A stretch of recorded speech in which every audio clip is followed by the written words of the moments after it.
Good evening, everybody, and welcome to the Town of Lake Clark Shores Town Council meeting for February 28th, 2023. Can I have a roll call, please? Paul Shalhoub, Mayor. Present. Robert Shalhoub, Vice Mayor. Here. Gregory Pro Tem. Here. Gregory Freebold, President Here. Pro Tem. Alteen Rodriguez, Council Member. Here. Robert Gonzalez, Council Here. Member. You could all stand, please, for a moment of silence.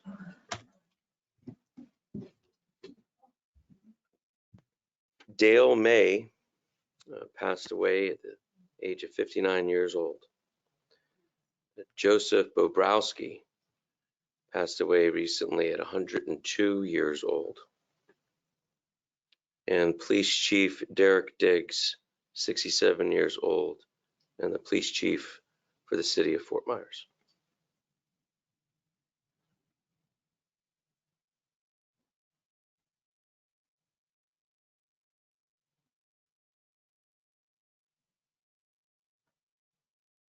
May their memories be eternal. Do we have anyone for the invocation today? Oh, yes, Father Peter.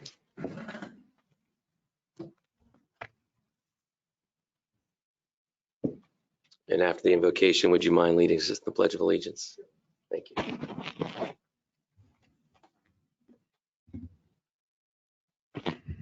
Let us pray. Almighty God and Heavenly Father, thank you on behalf of all who are gathered here at this meeting.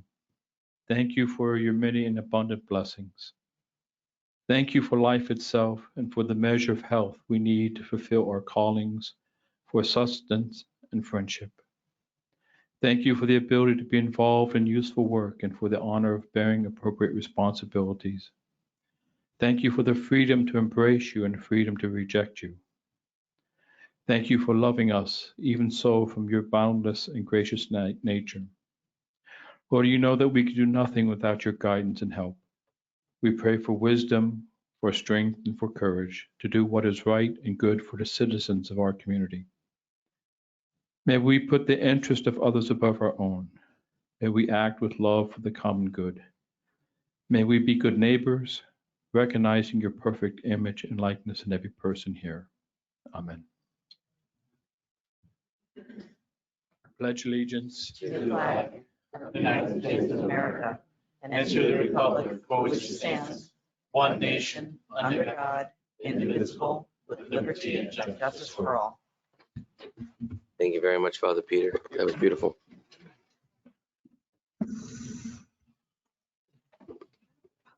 All right, I'll take a motion to approve the agenda. Is there a second? Second. All in favor? Aye. Motion carries. Take a motion to approve the consent agenda. Is there a second? Second. All in favor? Aye. Motion carries. All right, moving on to presentations. We have Rhonda Geiger from Palm Beach County Commission on Ethics. She is their general counsel. Welcome. Hello, everyone.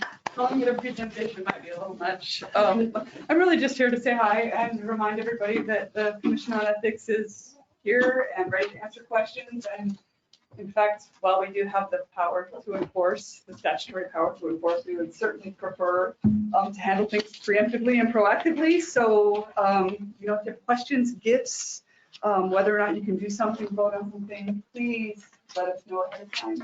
That's really our goal. And as a reminder to anybody who might need it, we also offer in-person ethics training. If you want to get a group together, we're happy to come out and do in-person live trainings for anybody in the town. So we're here. Awesome. Would that include the required training we need? For the state? Yeah. Okay. Sorry. We'll include your county required training. I mean, a lot of it is going to be duplicitous, of course, but right. you are required to do. Yes. No worries.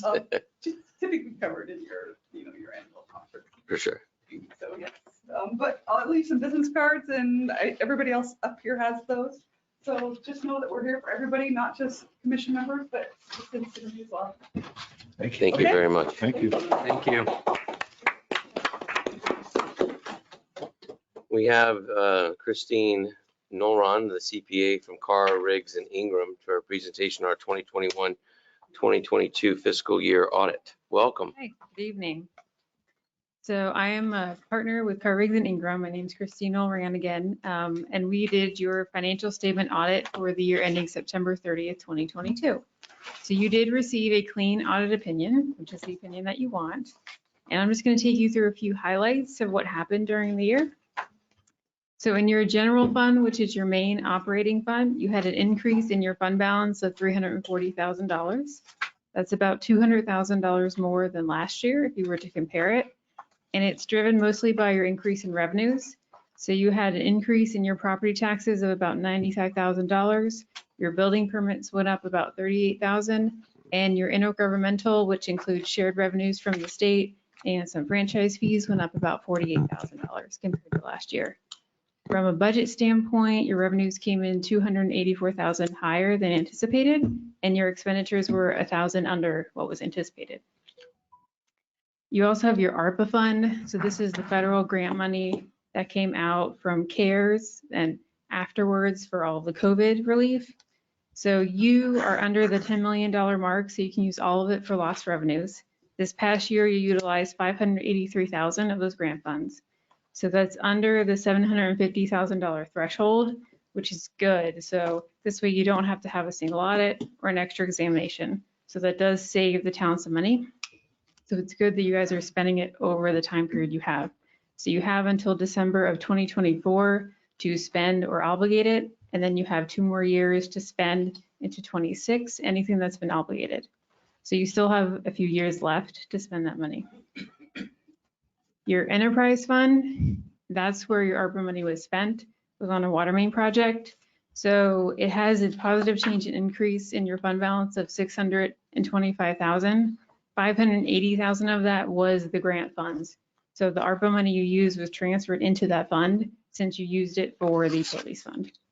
If you take that away, the activity was very similar to last year. In the back of the financial statements is a report on controls. So last year, all the findings we had were cleared. So management did a really good job. You got an upgrade to your software and they made sure all of the proper segregation of duties were put in place. And then anything that the software couldn't handle, they made sure there was a manual control in place. So we don't have any other findings or recommendations or areas for improvement this year. So I know management worked really hard to get all that cleared. We're also very happy with that. And I know I just did very high level. Does anyone have any questions that I can answer for anybody? Yeah, so if I heard you correctly, 95,000 is attributed to increase in taxes, and 35,000 is increase in permits. Building permits, yeah. Okay. And can you, just to be certain and safe, can you explain a little bit the general fund in layman's terms, if you can? The general fund's kind of like your catch-all everything fund. So your enterprise fund is your utilities, your water. You have an ARPA fund, and that's just for the grant. It's a special revenue fund. You also have a CRA, Community Redevelopment Fund. You have an infrastructure surtax fund. These are in your non-major funds, and that's just for things you can spend the surtax on. And basically, if it's not in one of those funds, it's in your general fund. Fair enough. And that increased. Mhm. Okay, thank you. Councilman Rodriguez, No questions. President Pro Tem Friedel, Nope, everything is good, right? Mhm. Yes, very good, thank you. Vice Mayor Sheldon. Thank you so much for everything. Most importantly, thank Dan Clark and the staff for doing a great job and watching our money and watching the bottom line. Because we increased our fund balance by, you said a net 200, but we put in over 300. Yeah, it's 200,000 more than you put in last year. Thank you very much. Really appreciate all that you did for our town this year. Thank Mr. you. Mayor, Yes. can I ask a question? Sure. Dr. Christine? Generally speaking, with $1.3 million in our unassigned fund balance, would you consider us financially stable, in good condition? Yes, so we actually have to look at that as part of that management letter. So the Auditor General gives us these different metrics we have to look at. And so if you weren't, we'd have to put in that management letter that you met was called a deteriorating financial condition. And you did not meet that. So you come out as inconclusive, which is what it comes out most of the time because a lot of the metrics kind of offset each other.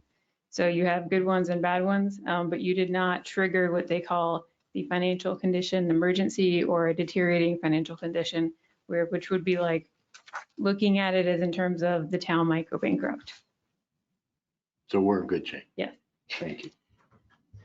Thank you. Anything else? Okay, thank you very much. All right. Well, the Lake Clark Shores Police Department has been very busy lately and have done a great and excellent job in multiple regards. Would like to recognize 3 in particular officers at this time.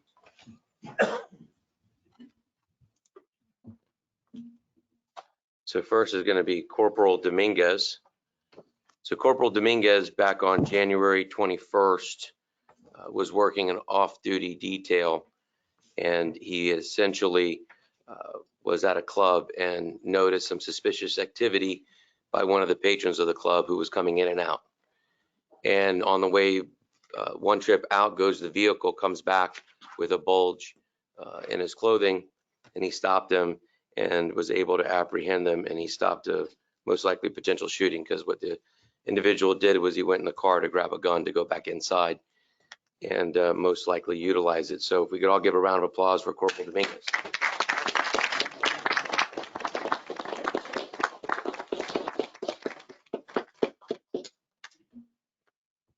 Chief, if y'all could come on up there.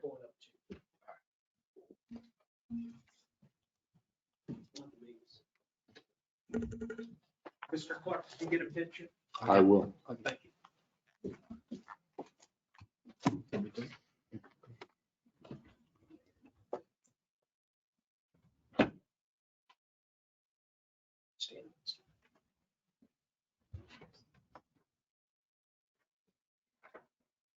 We got the accommodation from Palm Springs, so the chief came over this evening to help with the presentation.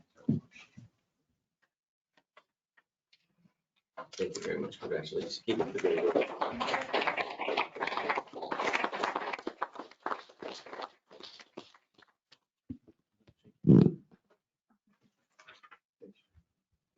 And we have 2 more accommodations for Officer Pullis and Officer Siglakis.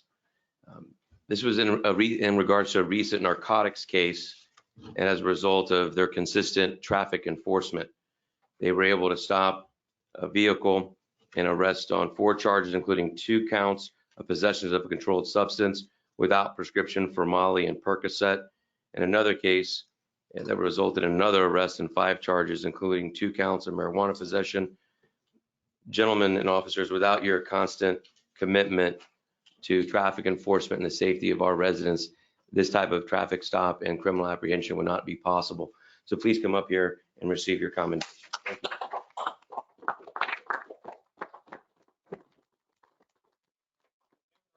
Add that the individuals that were arrested were not street dealers, they were distributors, and they were armed. Wow. And we did get a couple guns off of the one. And we also got a letter from the feds thanking us for that activity. That's fantastic. Come on up here, Chief.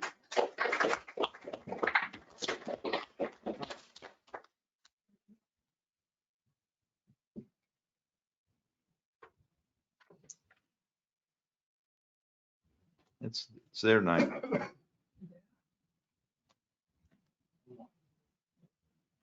Like a wedding, come on. Officers, thank you very much. Thank you so much.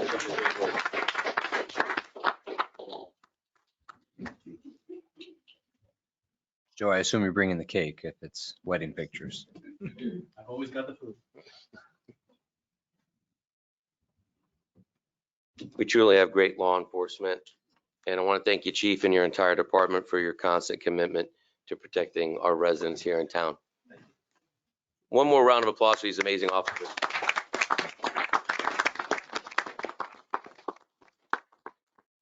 Yes, Chief. But if I could add, it was an overview of the incident, but what happened is Corporal Dominguez was working a detail in our town. We have a symbiotic relationship between Lake Clark and Palm Springs. We have a lot of details, so your officers can work their detail, our details, make some extra money, but also it fills our details, so it gives us extra coverage. We've had a great relationship with Lake Clark. A lot of that has to do with your chief. He's been a great source for me for help, and we have a great working relationship. So I just want to thank you for that too, and recognize him. Thank you, Chief. Thank you. Thank you both.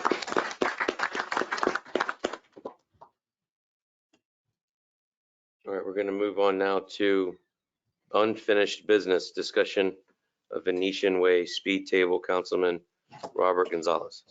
Thank you very much. I appreciate placing this on the agenda. I know that we had talked months ago in terms of where we were going with the speed table discussions.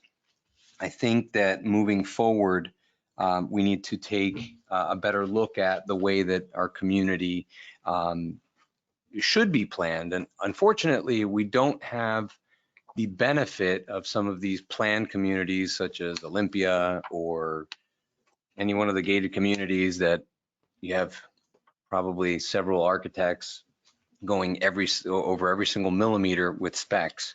I feel very strongly about this. We have our residents on Venetian.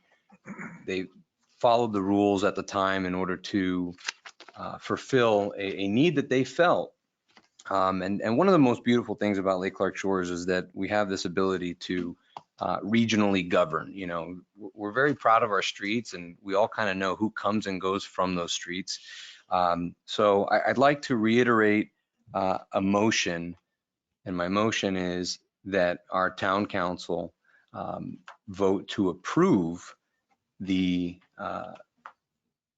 construction or use of a temporary speed table for Venetian, so that we can satisfy the application that was already placed prior to a change that was voted on. So the reason why I mentioned a temporary speed table is because I'm not sure if we've ever gotten a road surface or safety expert to take a look at the number of speed bumps or the design of our streets or asphalt or the condition of the asphalt for that matter. So, in part of this discussion, I think that is something that we need to discuss in the future to have that plan looked at.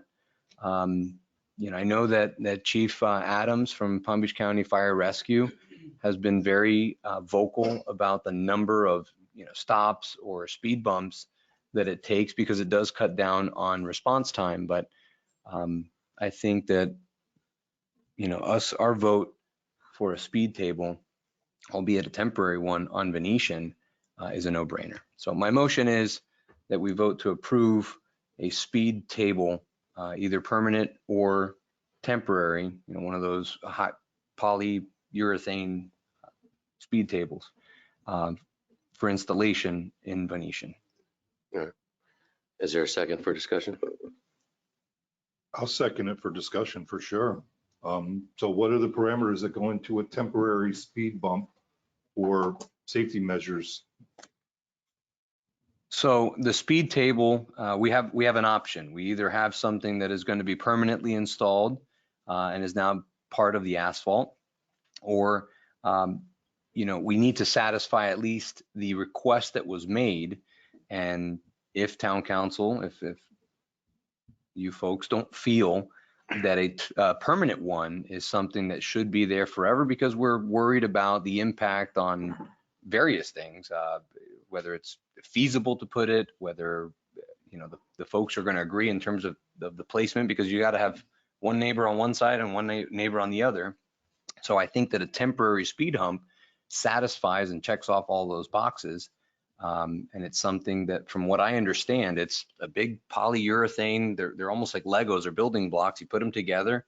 There's big metal spikes that go down into the asphalt, and it's there. It's It's as permanent as you want it to be and as temporary as you need it to be. Does that come before or after asphalt study? I think it should come before, especially if we're going to implement a temporary one, because, you know, all the rules were followed, the application was placed.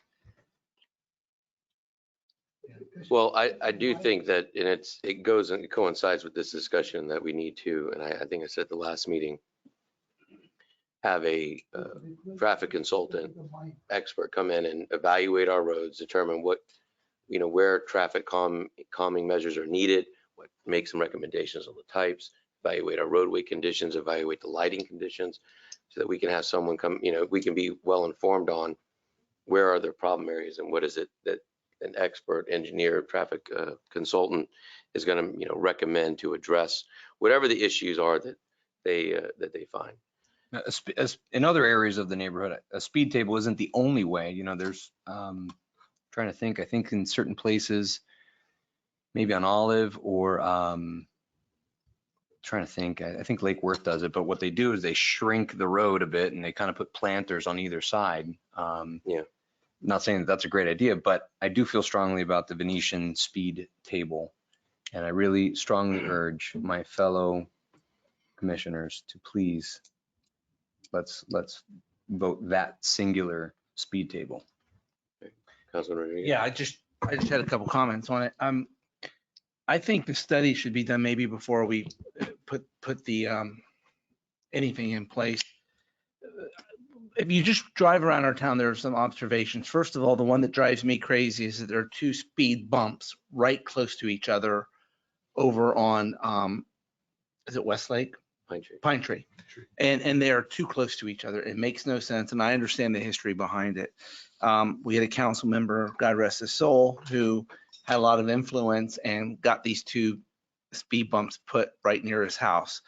And they completely make no sense. And I think a study would show that they make no sense being there. And certainly two of them so close.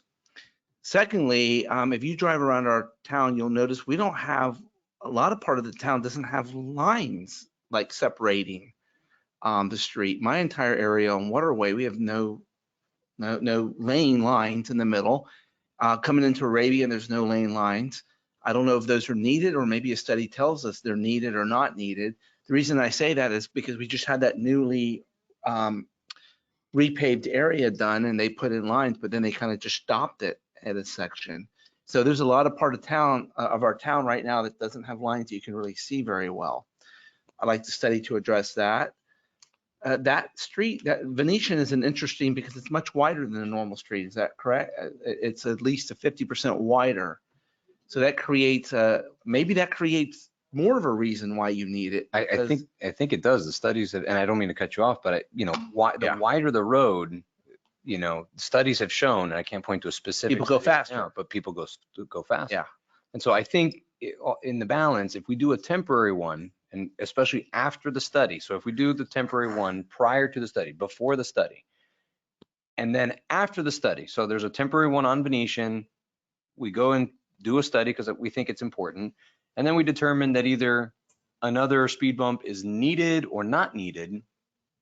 I think that this is a good, smart capital investment to have a temporary speed bump, and we can use it for Venetian now, today. Where's it going to be put?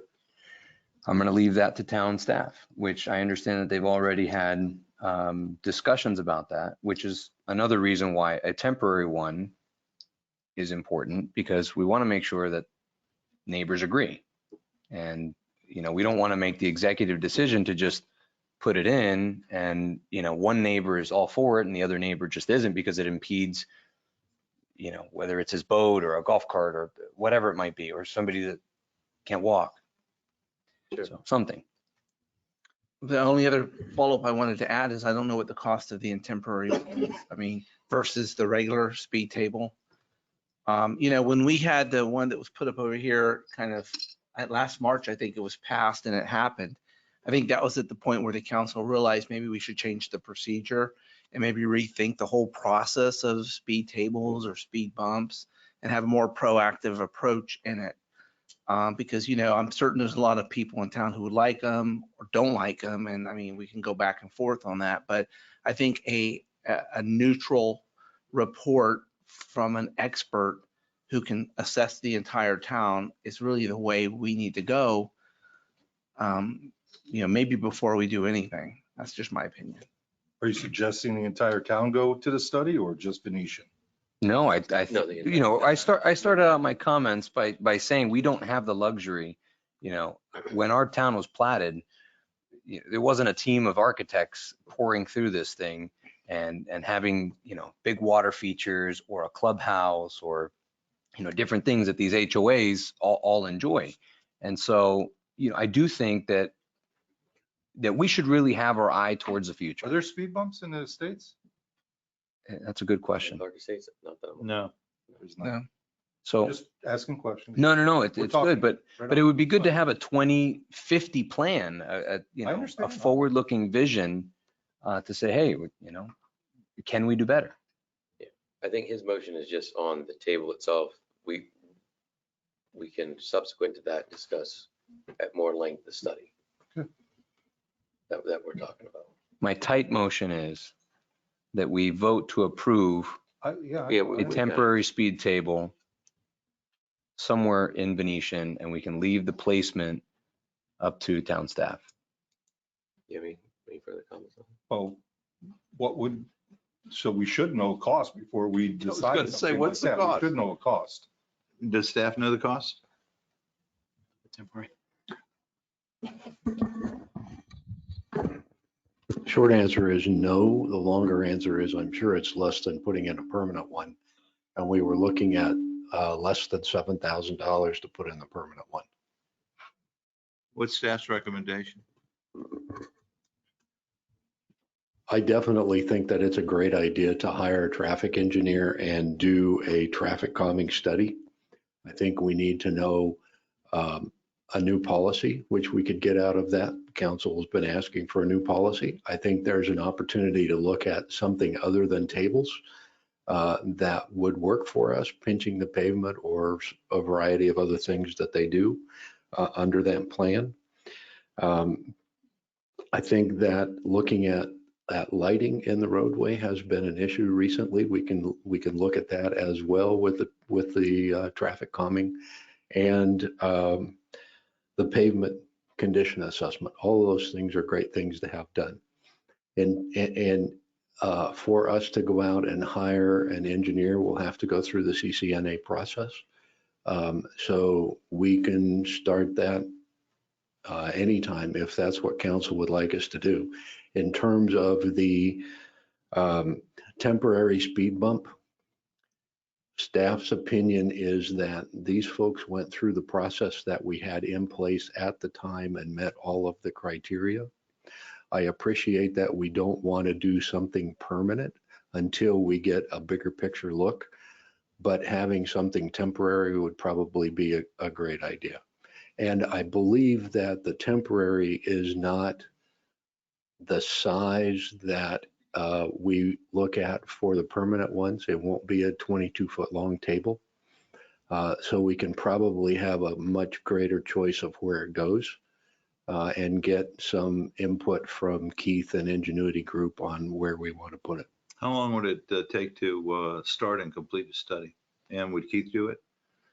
Keith would not do it. He doesn't have that expertise. We would probably reach out to Simmons and White, who helped us with the golf cart stuff.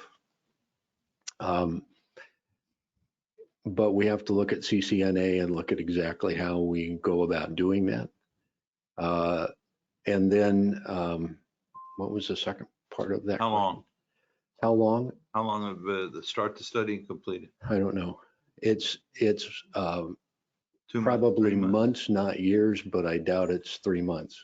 It'll take 2 to 3 months to get an engineer on board, and it'll take another probably 4 months to go through that process.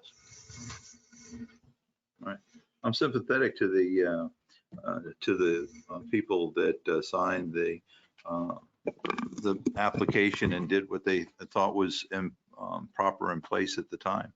But I'm also considerate of the people that we need to have a safety study or a traffic study for the entire town.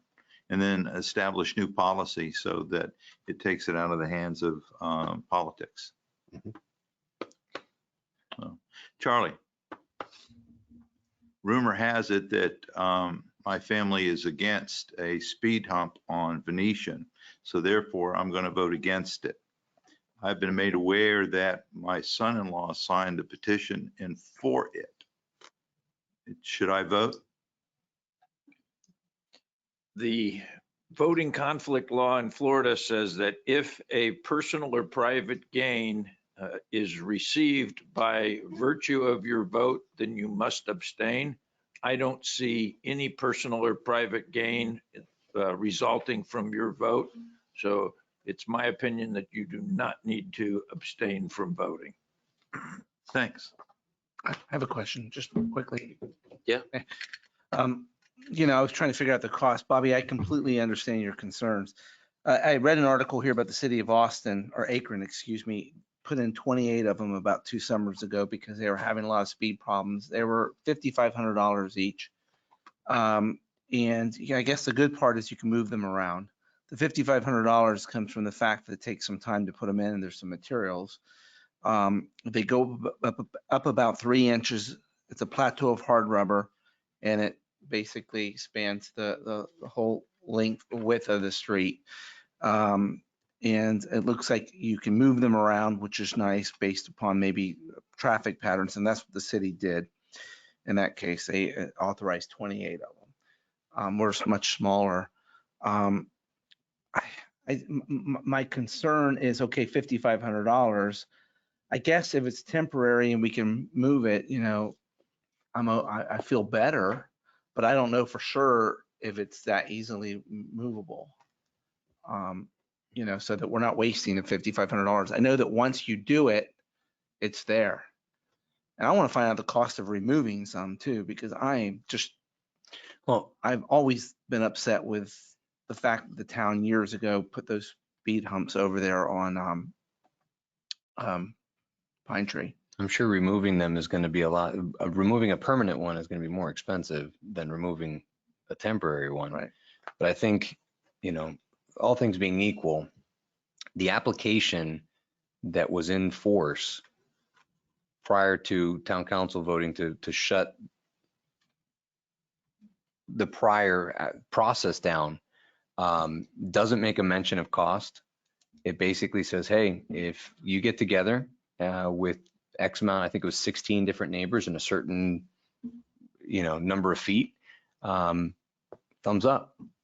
And there was no mention of cost on that application. So, here you have a group of folks, and look, I understand if you don't want it, because I'm not necessarily for speed bumps. I don't think we need more of them, but I think that this particular pocket, these group of neighbors, felt strongly about it. So much so that they wanted to have action done. And I think it's the last word here. The temporary one, we can certainly use it in other areas of the town once that feasibility study is made. And maybe, the feasibility study or the safety study is a longer conversation for different point in either tonight or another town council meeting. But, as part and parcel, once, we're already kind of on the horse, there's a lot of golf carts going around. Might as well include that feasibility in there as well to make sure that we actually have a really good, solid, forward-looking plan for our town. So, anything else, Councilman Rodriguez? No, I do know there's cheaper ones than $5,500, just so you know. There's just basic humps that go across. I mean, we haven't really discussed this with vendors or, I'd like to know a little bit more about that, but I completely understand the situation over there on Venetian. I know there's a lot of kids, and I think people do tend to speed because it's wider. And I don't like that. I mean, people speed all around here, particularly now that Florida Mango's been closed for how many months? We get all sorts of people coming through town who are really now just anxious to get wherever they need to go.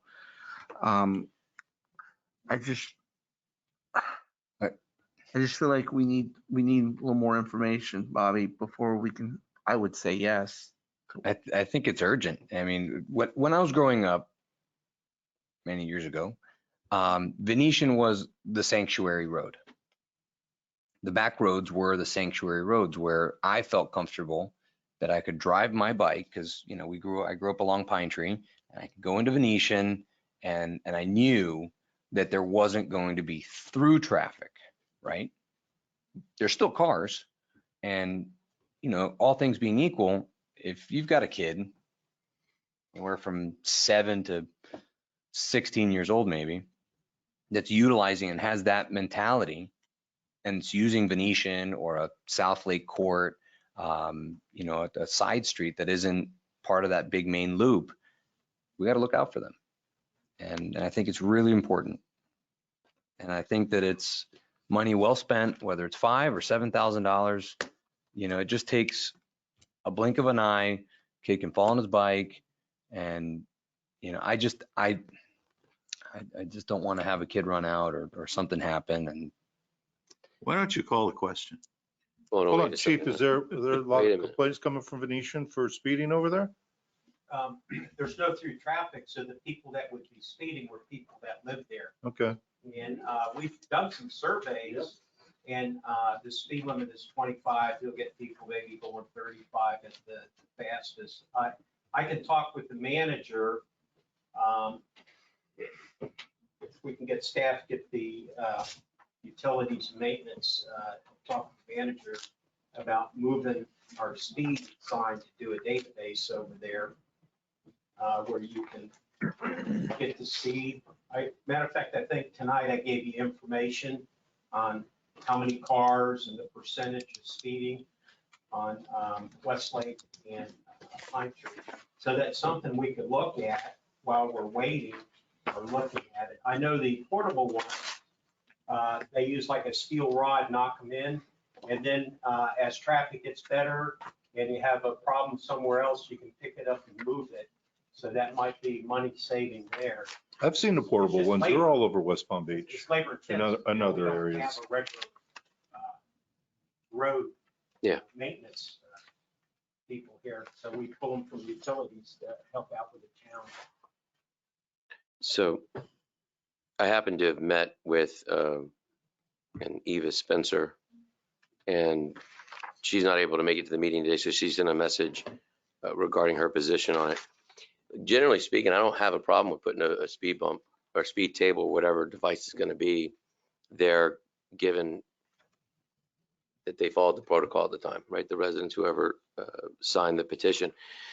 This is, but she wanted it. She sent me this message. I forwarded it to Dan. I don't know if you've received it yet, but she says, I apologize. I cannot attend this meeting as I'm busy with work related.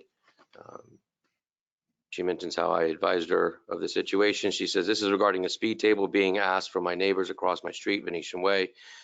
They were signing a petition last year for that reason. They wanted me to sign too, but I objected. It, as they said, will be most likely in front of my property. I didn't sign it and have questions about this agenda. She wants to know if there's an engine. I'm going to just try and paraphrase. Some of this is quite lengthy. Her concern is she doesn't agree with it being in front of her property and interfere with her enter and exit to the driveway and parking for guests and work vehicles. If anything, those infrastructures need planned engineering and be more on the borderline with the neighbors, so as no signs to be on the way of, I think she means on the front of her property. She's been in the community for 12 years and she never demanded this. And there's already a speed table some feet away from her family. And okay. She always drives safe. There's more in there, but essentially her issue is that she doesn't want it in front. And this is kind of part of the issue with 16 out of like 20 people saying I want a speed table. And then the one person who didn't sign is getting it directly in front of her house. So I found out today from Dan that a permanent one would have to go directly in front of her house, right? And that was like the only place. So I think that's her main concern. You put the speed table anywhere you want, just don't put it in front of her home. She's like, put it in front of the homes that wanted it. Now, I don't know which of those homes specifically asked for it, but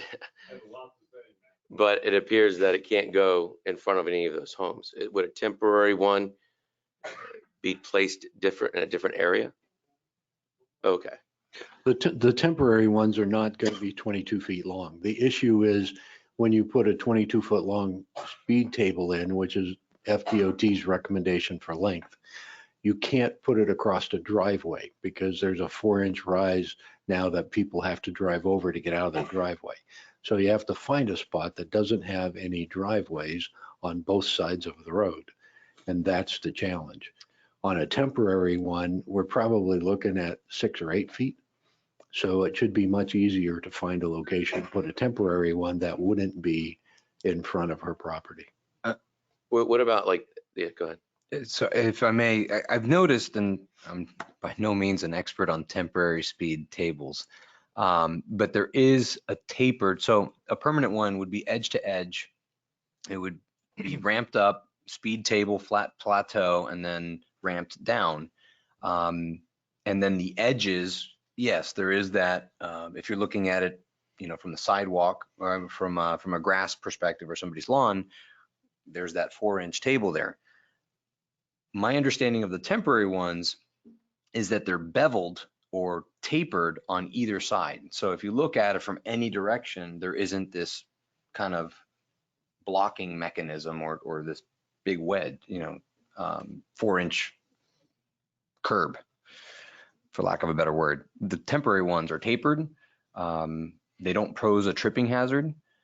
We're very aware of the OSHA 1/4-inch standard that you can't have anything over a 1/4-inch. So I think this checks all the boxes, and if it does pose and it is an issue, it's temporary. It can be moved. Yes, it's going to be some effort, but it can be moved, and there's got to be 2 people that live across the street from each other that were on the original petition that we can make it work. So. Well, Dan, why would it have to go into this particular residence? Why is that the only place you said it could go? Because there are so many circle drives on Venetian that you can't find 22 feet Okay. that doesn't have a driveway. So these temporary ones are the ones that have a break in the center. They go out from the center. Have you seen those around West Palm Beach? I You have. can actually drive through the center, but still your vehicle goes over that tapered side that he's talking about. Is that what you're looking at there? Is that what you're talking about? No, if you take No? that concept and turn it 90 degrees, we're talking about basically a speed table 3 inches high, 6 feet wide with ramp up and ramp down on each end and ramps on the side. Solid all the way through. Solid all the way through, but most of these are 12-inch panels that are pinned in. So you drive some rebar into the existing asphalt and pin them down. And then they stay there until we need to move them. So then basically with the temporary ones, there are multiple places that could go, not just the one that we were talking about earlier in front of this residence home. Correct. I haven't looked at the site specific with these in mind because they just came up for discussion, but I'm sure there's other places where they could go. Mr. Mayor, just let the record reflect that I'm going to pass my phone with an example, a photograph. You can't click it. It's just a photograph, but the speed table that's depicted there, I'm happy to send this to Mr. Clark and Mary. But if you notice, all edges are beveled on that. And that's just the first thing that I could find online.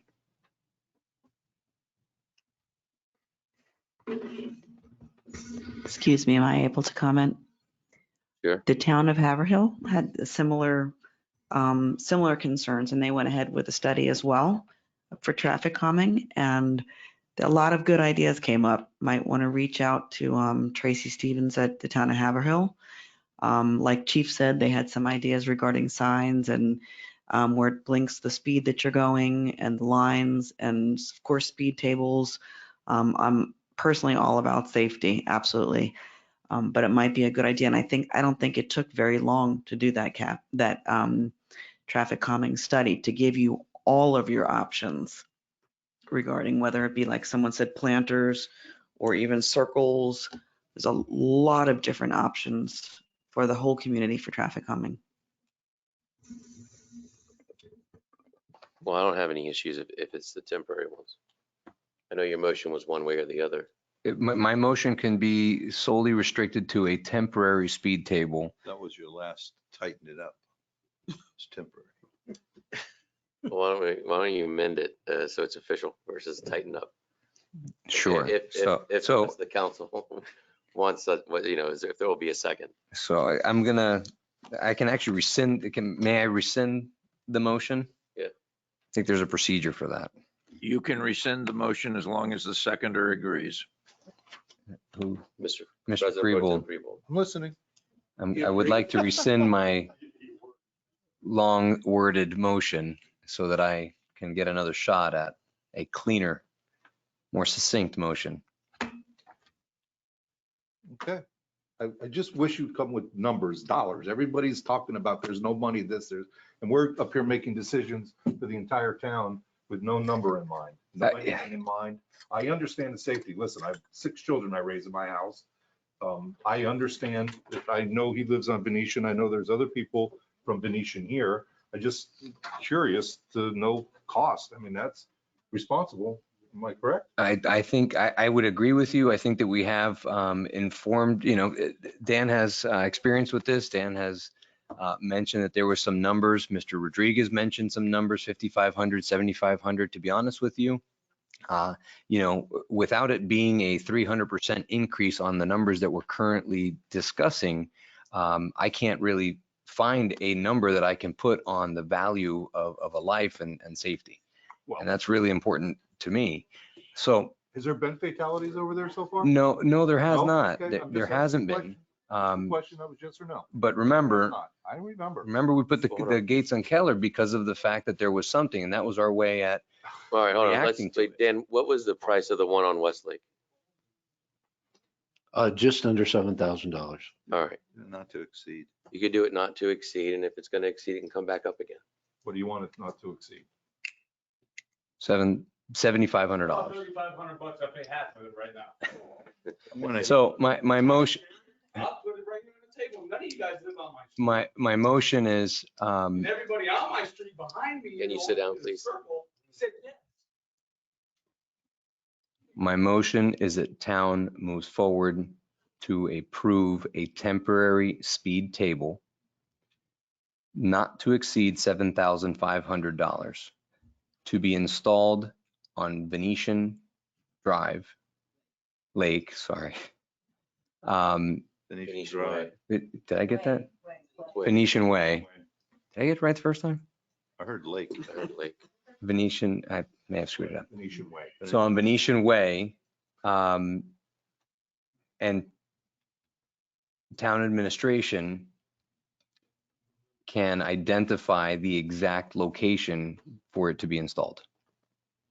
Is there a second? I'll second that. All right, all in favor? Can I hear from the residents from Venetian? Sure.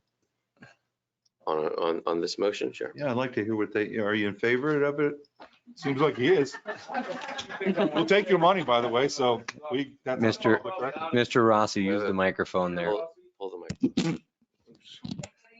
I'm Peter Hey, Rossi. I'm kiddies. the resident on 7200 Venetian Way. I'm the one who requested, me and my wife. We have 2 children, 4 years old and 9 years old, boys that are in and out of that street like crazy. One of the first companies was say he came over, drove down my road one day and stopped, and he had his children with him. And my kids were, and his kids were all on the road, and people drive by. People do speed on my road, and I see it every day. Okay, and it's residents that speed on my road. Okay, I've got other people that live on our road and see it themselves, that have other small children on my road. I don't want to have this discussion after one of my kids gets hit, because I will not be happy with that. You understand? But if we put it there and they don't get hit, they don't get hit. We don't put it there and they get hit, then we're going to have an issue, right? Then you guys will all be feeling bad. But in the meantime, I understand that there's ways you got to go about doing it. And I followed the rules of what Dan said. It was plain and simple. It was there. I'm just getting, sorry about getting all emotional about it, but, and a lot of people there's so many residents on my road. Why don't we do the rest of the people on my road through the behind the speed bump? Because the rest of the people don't even come down my road. You know what I mean? It's not like the rest of Lake Clark Shores drives up and down my road, you know? So maybe we get the rest of the people on the circle to do it, because everybody said yes. I know I was only supposed to have like 65% of the people or something like that. The one neighbor has an issue because it's gonna go in front of her house. I would no problem put it in front of my house. But we have I have a circle driveway with a thing here and a thing here, and then my neighbor's driveway is right in front. So yeah. And if we can get there, if we say, okay, if we can find a location, maybe I could talk to Vera, my neighbor, and say, hey, maybe I'll pay for half of it. I'll pay $3,500 right now. I'm not scared about it. You know what I mean? I'll contribute. And the things with people parking, there's one up the street in the road. It doesn't, not in the way of nobody parking. It's a speed bump. We're fighting about this. You guys wore masks up here for months, being safe with each other. Be safe about my kids, man. That's all. This isn't a fight, sir. We're having I a know discussion. it's not. This is a discussion which civilized council people and residents do. Over a speed bump and his dog got upset. You know what I mean? On Westwood. Like, come on, man. It's part.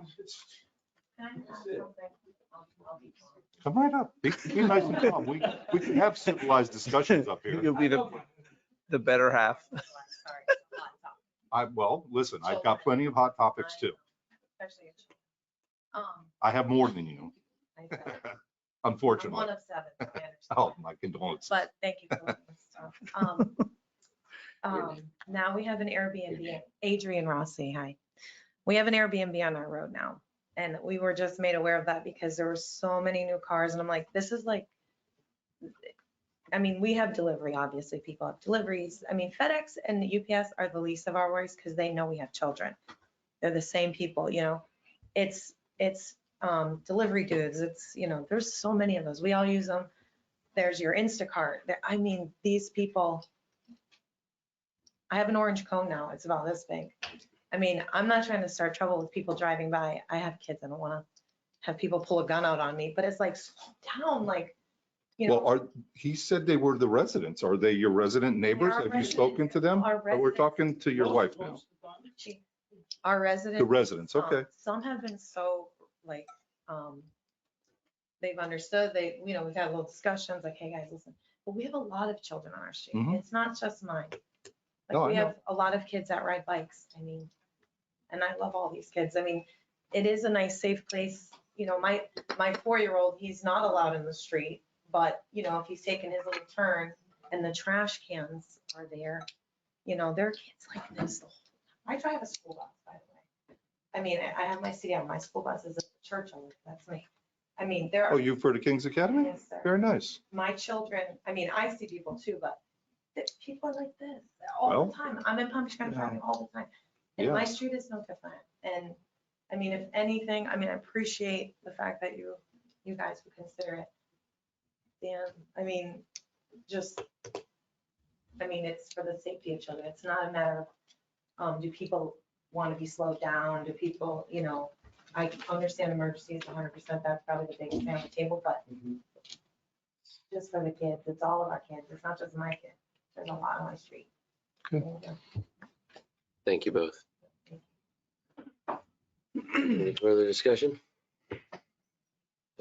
No, but can I add one thing? Perhaps also in addition to this, how about slow children at play signs? It's actually right in front of my house. You have one? Yeah. Yeah, it's not flashing or anything. Years ago, because, you know, I raised 5 children here too, and we had the same issues on my end. I begged and tried to get the slow children at play flashing sign, and it was $1,000 a sign. So that's how we ended up with the stop signs at Flash, because that was the next best thing to get. But I would always encourage you, like, if you want to do a fundraiser down your street, in addition to all of this, try to get one of those slow children at play flashing signs and see if the town gives you permission. No, it's one that has a flashing yellow light on it so that you can see it and it catches people's attention as they're driving by, as opposed to the regular slow. But that's all I wanted to add, but I appreciate you, Bob. Thank you for asking them to speak, because I think that helped. No problem. With 5 kids, y'all don't have TV? Not at So the can time, I, no. do we have a second on? There's been a second. Second, I'm Let's- just- let's take a vote. All in favor? Aye. Aye. Motion carries. If I may, Mr. Mayor, Yes. can we direct staff to, we'll put up the speed trailer to see if we can get some information over there? That trailer We're doesn't, more than happy to do that. I mean, I'll have to get with Dan and get with utilities when they're available to move it, and then they gotta be programmed with the lat and along and everything, but it can be done. they got to move a sign, not the speed trailer isn't going to do it. I'm just saying, let's have as much information as possible to educate not only the people up and down that street and, just take care of it. I understand what the Rossies are going through. Interestingly enough, I have 4 grandchildren at the point, and yeah, they all like riding up and down there. And I couldn't believe when somebody told me that I was going to vote against it because and I'm saying, this is nuts. My son-in-law signed the petition. The misinformation is rampant. Crazy. Thank you for coming and speaking. So if staff can take care of that, Mr. Mayor, appreciate it. Get back to us. That's on to move one of the currently installed speed signs, right? Or for them to make some recommendations to get as much information concerning the speed, the traffic on Venetian. Mr. Clark? We have on order a speed sign. That's what I So thought. we'll check and see a speed trailer. Sorry, we have on order a speed trailer. We'll check and see where that is on the delivery schedule. Maybe that will be in time. We can put it over there without having to move a sign. And that won't be able to record, just like the speed signs, it'll be recording the data and stuff. Yes. Do we also have direction to move forward with putting together a request for proposal from a traffic consultant? Do you need a specific motion on that? So moved. Well, wait, I want to make sure that everything is included in there for the safety evaluation of the roads, from the lighting to the roadway conditions to traffic calming needs to, additional areas of concern that all speak to safety of our roads. Whether that also should include signage. I know we did a signage study a while ago, but I don't know if we need another, would that be included in that? So I have on the list here, traffic calming study, which would include pavement condition, lighting, policy for traffic calming, and various different traffic calming measures. Signage will come with the traffic calming measures, whatever they are. So I'm not sure we need to include that as a separate issue. Then that's fine. Anybody want to make a motion on that? I did. So All right. moved. Is there a second? Second. All in favor? Aye. All right, motion carries. Thank you. So on to ongoing septic to sewer discussion. So let's see here. There's a couple things. First, the only update to provide specifically is we are seeking just under $3.7 million from the state appropriations this year when we go to Tallahassee, which will be next week. And then again in April when we go up again for Florida League of City Days. So our big ask this year in Tallahassee is going to be for that type of funding. As stated at previous meetings, without this type of significant funding, it's not really a project that is up for consideration before the council. It's just not something that we're willing to consider. So we're asking for a lot. We'll see how much we get, if anything. If we get nothing, we move on to continuing to ask. And again, it'll be the same thing, staying on the agenda for future topics. Anything on that end you want to add, Mr. Clark? No, sir. The next issue is, it's been a lot of discussion about voting on it. I want to be clear here that we're still looking to see what the viability of that is. It's truly not simple. It's not a matter of vote on it, vote not. What are you voting on, right? So there's a couple things that need to happen for a resident vote. One, the council has to ask for a resident vote. Two, the council takes action, then a resident vote can occur by way of petition. In either of those scenarios, what is the vote supposed to be on, right?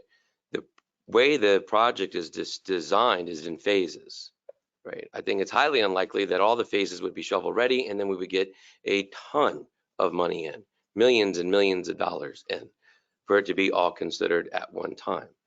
So if that's very unlikely, then it would be done in phases. So then again, it comes down to how does a vote occur when one phase is only 100 and something homes, and when the entire project is only 702 homes. How are those people supposed to vote on what happens? If it's one phase and it's 100 and something homes, is it all 702 potential homes that aren't even up for consideration that vote on those 100 and something homes? Is it just 100 and something homes that vote? Is it the entire town that would determine and get to vote on what happens to those 100 and something homes? Or if it's two phases that are up for consideration, such and so forth. Or if it's all the phases and it's 702 homes, all two, over 2,200 voting residents get to decide what happened to those 702 homes. These are all, again, assuming that it's not being mandated. And I don't have the answers to those questions yet, other than we're looking into it, because there's significant equitable issues that I see. I think everybody else would agree when you have a ton of other people who wouldn't be financially impacted determining what's going to happen to those who would be financially impacted. By way of example, a lot of people that I've spoken to recently, residents, when I say, well, do you want over 2,200 people deciding whether or not you pay for this? And they said, no, I want it to be the 702 homes. Okay, well, what if it's just one phase at a time? Then they go, okay, well, I want it to be everyone that I've spoke to, at least, which is dozens at this point. If they wanted it, to them, it's an equitable thing for those amount of people to be voting. I don't know how that's possible, but the supervisor elections will hopefully let us know. On to the mandating issue, that's assuming all this is not mandated. A topic of discussion has come up a lot. When and if will that happen? A while back, DEP sent us a correspondence that basically said if sufficient funding to continue implementation of this project is unable to be secured, FDEP will revise the assessment category of nutrients, chlorophyll A and total phosphorus, and biology for Lake Clark from 4E to 5 during the next biennial assessment cycle, currently scheduled for completion during the spring of 2024. At that time, this water body would be added to the state's verified list and subsequently get prioritized for TMDL development. Once that gets set in process, that's when the mandate could easily come by, and then we lose a lot of our autonomy and a lot of our ability to make these decisions without being put on a timetable with. So if you guys have any issues or questions about that, please see us after the meeting, or please ask them during audience comments, and we can address them during council comments. But I want everybody to understand that we're looking at every avenue here based on what the residents have told us. It's not simple. This is not a simple issue. This is very complex, as I'm sure y'all can appreciate just from the setup of it and who could possibly decide and what happens if you're mandated versus not being mandated. On top of all that, there is nothing before the council to consider because there is no money being poured in from the state, DEP, or grant funding at this time. Anything y'all would like to add on that topic? Councilman Gonzalez?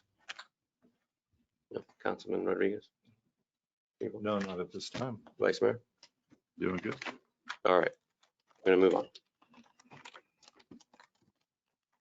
This is new business, approval of interlocal agreement between the town of Lake Clark Shores and Palm Beach County for joint participation and project funding for construction of utility adjustments for Lawrence Road from south of Ponza Place to Lantana Road, Palm Beach County project number 2014-506. Mr. Clark. So I wanted to take just a minute and explain Palm Beach County's roadway production and how they treat you. because this is going to come up again in Florida Mango when they start on the next phase of Florida Mango widening. They own the right of way. They own control of everything that's in the right of way. You ask them for permission to put your pipes in the road, they can grant you that position, but they can also tell you you have to move your pipes at a moment's notice, or what I choose to call the Palm Beach County whim. And that's what they've done here, is they've decided that their drainage needs to be right where our pipe is. And so they're making us move our pipe. In fact, it's an asbestos pipe, so it has to be removed and treated as a hazardous waste. So they're going to remove 3,800 feet of our 8-inch AC pipe water main and require us to connect everything that's currently connected to that water line to the new 12-inch line. So you have before you a joint funding agreement, which says that we are going to pay our fair share of that project. It was bid and our fair share is $1.5 million. There is a potential for contingency. The county has agreed to hold that contingency cost, if there is any, to the end of the project. So Joe will have to budget for that contingency probably in the 2025 budget.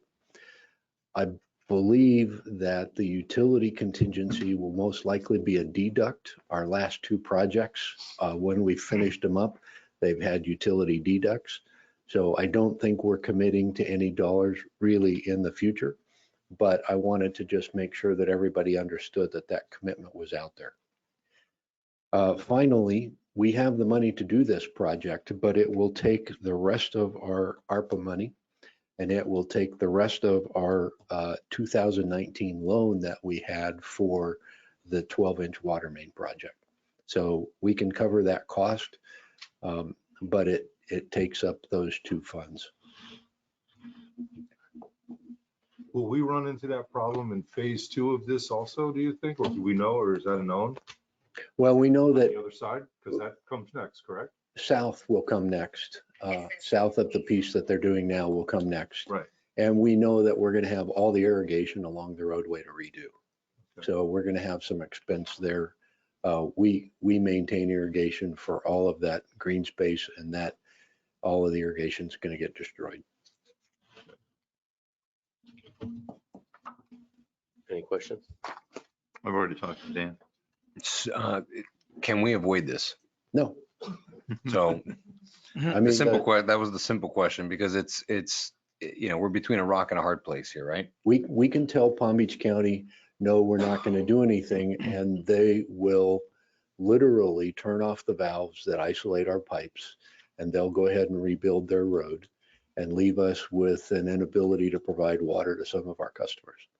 Is there any way to avoid this in the future, should they ever decide to do this again 30, 40 years from now, by rerouting or changing or doing something? No, because we have to use Palm Beach County's roads for right of way. We don't have any right of way of our own. Okay. We can do the best that we can to keep things out of their way. So the new 12-inch water line that went in, we actually put under the pavement. That's not a choice location for us because it's hard to do anything if there's a break. Sure. But it keeps it out of the way of any drainage or sidewalk improvements or swale improvements that they want to do in the future. So it minimizes the potential for conflicts. So assuming the worst case scenario, if there's a main break and now it's under the road, we'd have to close or reroute part of the road and then essentially dig down from the top, or can we get it from the side? How does that? No, you close the road or isolate that lane of the road, and you cut the asphalt and you dig down and fix the break and put everything back and patch it. So not as easy as a temporary speed bump. Got it. Okay. Okay. Boy, you just like it stirred, don't you? All right, any additional questions for Mr. Clark? All right, is there a motion to approve the interlocal agreement? So moved. Is there a second? All in favor? Aye. All right, motion carries.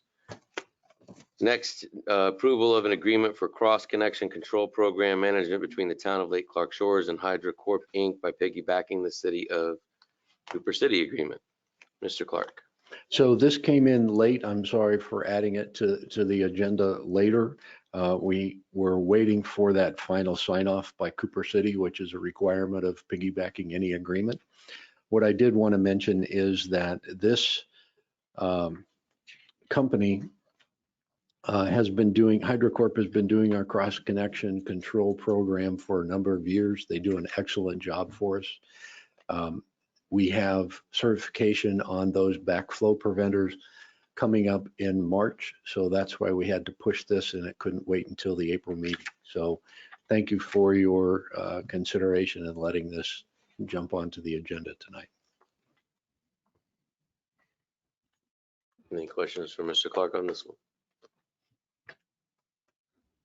Some of, Second. All in favor? Aye. Motion carries. Okay, moving on now to audience comments. So no one turned in any of the papers, which is fine. So if anyone here live in the audience would like to come up. Yes, ma'am. Hi. How are you guys? Welcome. My name is Kelly Crosby Heiniger. I live at the end of Lake Clark, 1811 Linmar Drive on the cul-de-sac. I've lived here for 20 years. I like to fly under the radar. And first of all, I'd like to say thank you to the police for patrolling the area. I love where I live. I am out of town a lot. I'm built in the middle of a double lot. Did I tell you I raised 2 children there? You probably know, but anyway. And I go out of town a lot. I came home on Friday night, and there was a lot of debris in my yard. I pay $350 a month because I'm built on a double lot. There's a lot of trees. And I and my boyfriend pulled the debris to the street where I've been told to put it for the last 20 years. Nobody's ever said anything to us over there. I don't leave it on my yard because my grass will die underneath. I do have a yard guy, but he doesn't come often enough. So I pulled the debris up. It was a lot of debris. And I got a citation 3 hours later from Eric. Is it Rich Wagon? Our new code officer. Yes, and I can appreciate the cleanup of the neighborhood, but if you put that debris on my grass, then it is going to kill my grass. And I work really hard to keep my grass going. It's not looking so great right now, but I'm doing the best I can. This morning I met the waste management at the road and told them that they were going to have to pick it up out of my yard. He said, oh, we can't do that because the claw that comes out will claw up your grass. He said, with enough complaints there to Lake Clark, we will drop their contract if they're going to make us do that. I'm just telling you that. I don't know anything, just passing along that. Also to my next door neighbors, everybody on my street got a citation. Again, I agree with the cleanup of the neighborhood, but sometimes I think you got to pick on the people that really need to be picked on. My road, my street is a very clean street with the 2 houses at the beginning, different story. But my neighbor Joanna, 78 years old, her driveway did not need to be power washed. Whenever it rains, we have a drainage problem at the end of 1811. We get 6 inches of rain. We have to drive our cars in. There's mud, there's dirt. It dirties our driveway. And just like that. So that's a problem. Also, there's a street light at the end of 1811 that I've been complaining about. Please turn it on for safety reasons. And I did put up a slow children playing on my street 15 years ago, and it's still there, and it did help a little bit. But anyway, that's all I have to say. Thank you for listening. Thank you.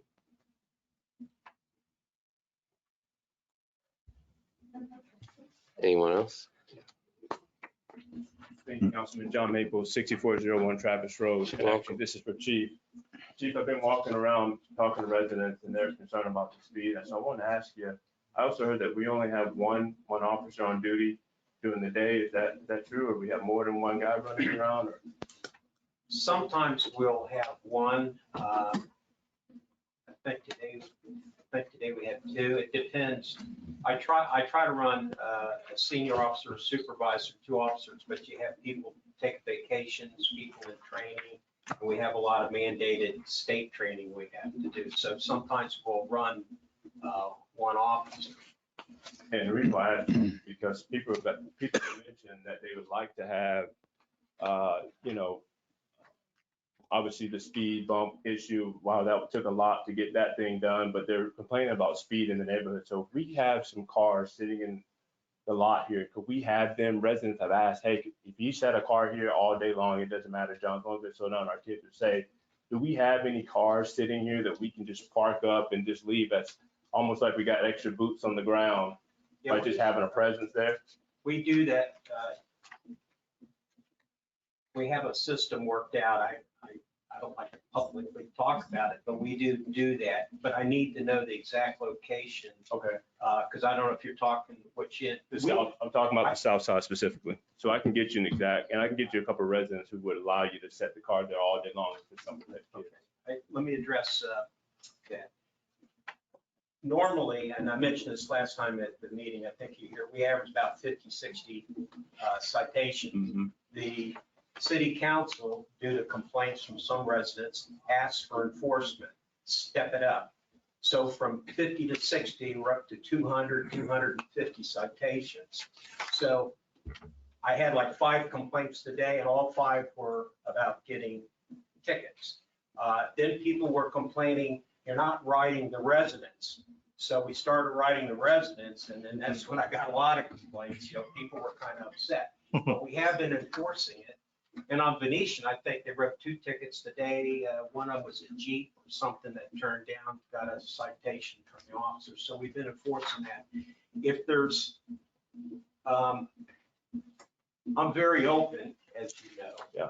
And people don't even need an appointment. They come in and see me and talk. They can call and we can send an officer down to do the traffic enforcement. Most of the concerns in the morning has been the red light on that pine tree. And that's where a lot of enforcement is.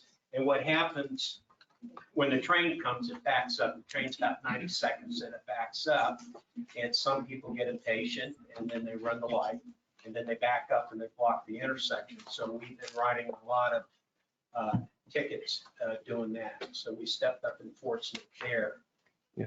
And Chief, let me ask you, do we have any vehicles sitting here on a lot that we could use for that, to park at residence place and use that as a way to kind of deter or help people slow down, encourage people to slow down in the community? Not that you're going to write any more tickets, because 250 or 60 is a lot, but That's I mean, a lot for a small town. to set those vehicles there unmanned, and if that just helps people, kind of like the little child playing the little flashing light with the thing, I will. we think that'd be helpful. Sometimes we'll have the extra vehicles. Like the other day, I had 3 or 4 vehicles that were all being serviced.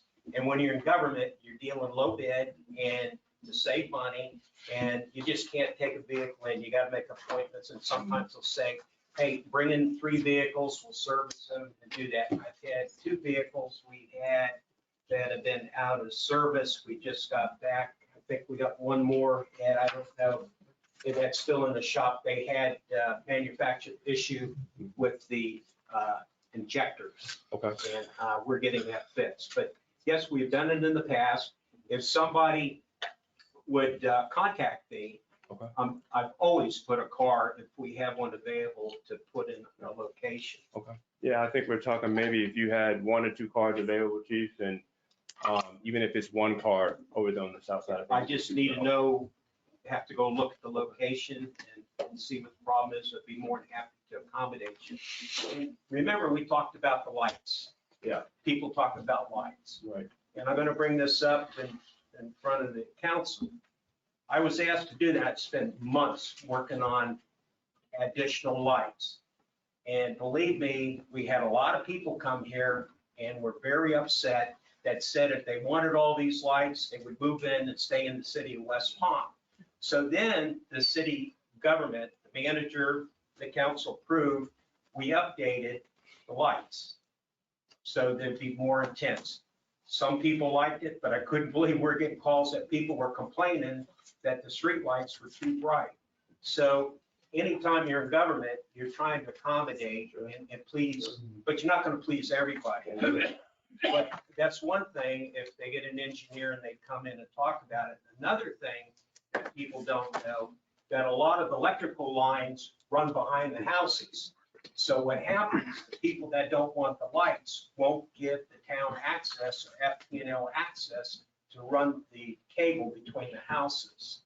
So that's why there's an issue with that. Now, on the light where you are, a lot of times people see the lights and they're not working. If the lights are turned in, those are people who paid FPL to have those lights installed. So if they're over the road, the city pays. If they're turned in, they belong to the residents. And what happens is the residents sell or new people move in and they don't want to pay to have the light turned on. So a lot of times people call, say, we got lights out. We'll go down and look and the lights are out, but they're turned in. They're not city lights. They're private lights that are installed. So a lot of times I like to explain that. You come back. The midnight shift does go around and check and see if there are lights out and submit a list. But, you're dealing with FPL and they'll get to it when they can. Yeah. So Okay, well, thank you, I Chief. just wanted to update, that's my side of this Okay, story. no, I appreciate that. And I'll follow up with you with residents and see what you have available and see how you guys. Oh, look, come on in, sit down. Okay, all right, thank you. Councilman, thank you. Thank you. One more question about the lights. You said that the resident had the light turned in because they were paying for it. Yeah. Can I pay for the light to be turned on then? Not. Well, I don't know whose resident it's turned in. I'd have to go down and look. It's Jack. I mean, if you want a light, you can contact It's really FPL. dark back And what they'll do is they'll put a light, but it'll be turned in off the road and then they'll just bill you. And I don't know how much it is. It could be $15, $20 a month. Okay, that's no problem. It could be more, a little less. One more question too. Is there ever potential of burying the power lines? Is this something new? I don't know. I don't come, but No, we've been looking at Been it a for a long desire time. of It's everybody I know. Extremely And expensive. on that note, it is not the same trench as a sewer. I can tell you that. Way worse. But when I found out, I was like, that's impossible. Good evening. Good evening. I'm Dina Schmidt from 1811 Antigua Road. And my question is regarding the status of the property at 6900 Westlake, the corner of Westlake and Forest Hill. I had emailed the town manager and on the 17th of the month, and I haven't received any reply on the topic. I know that we discussed this in March of 2020 when the property became property belonging to the residents. And we had discussions of potentially rezoning for light commercial use or keeping it as residential. I haven't seen any movement on the property and I'm happy to keep it as green space, but I just want to know what's the game plan for that, please? Sure, thank you. We can have Mr. Clark address that if you'd like Yes, in a few please. minutes. Do you want Sit down. Was there anything else? No, I just wanted to know what the game plan was. And if we were looking to rezone it for light commercial, I just wanted to add that it is a very dangerous corner on a regular day traffic pattern. So if we were to increase with a commercial use, that it would be very dangerous and we can't put a light there. So I think, in my opinion, we should put the property up for sale for single family residential with the lack of inventory and real estate in Lake Clark Shores. And I know in March of 2020, we had many of the residents that came for that topic. So I'd be curious to know what is the plan for it, please. Thank you. Thank you very much.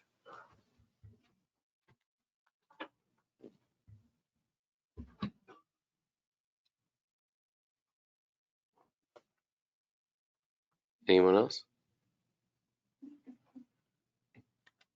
Yes.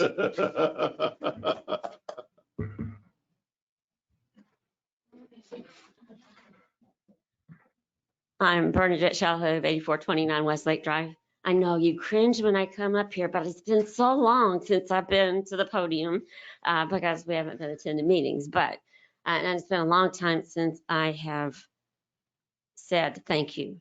I thank each and every one of you for all of the hard work that you put in. I personally see it. And I know that you put in way more hours than you spend up here on the dais.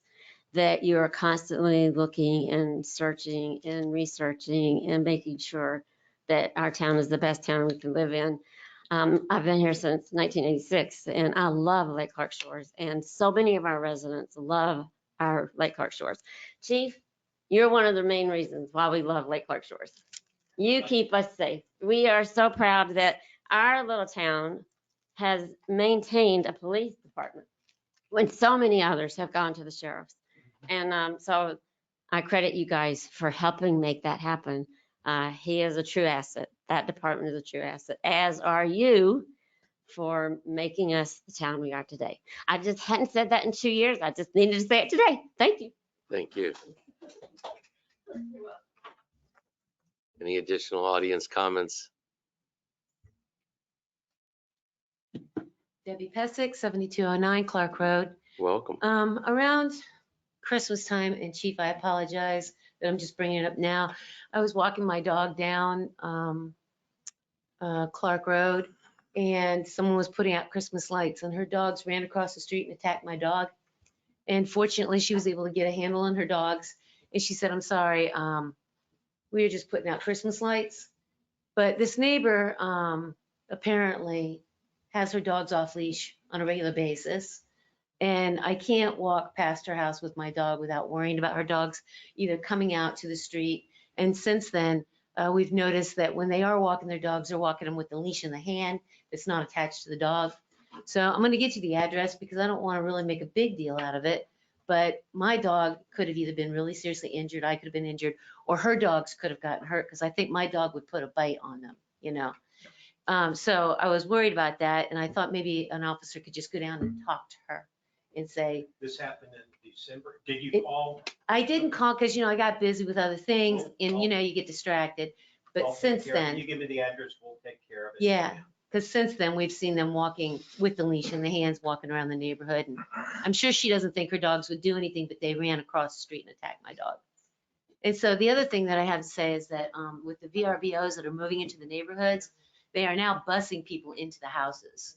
So there's a house right there on the other side of Peggy Leader's house, the VRBO, because she's got one on each side of her. And I know that house just sold, but there's 2 VRBOs that are owned by the same person. And they had a commercial bus bringing people in last week so they could party at that house over the weekend. So if you get noise complaints, it could be coming from that house. You can hear it down at my house. But I know that these VRBOs, we don't have any control over who's coming into the neighborhood. And when you talk about traffic control, I feel like that's an issue. You know, if we're having people bust into our neighborhoods to go to a party at someone's residence for a week or a weekend or whatever, I don't think that there's anything you can do about a type of ordinance to restrict VRBOs and Airbnbs, but I would like you to consider it for future agenda. Thank you. Thank you very much. Yes.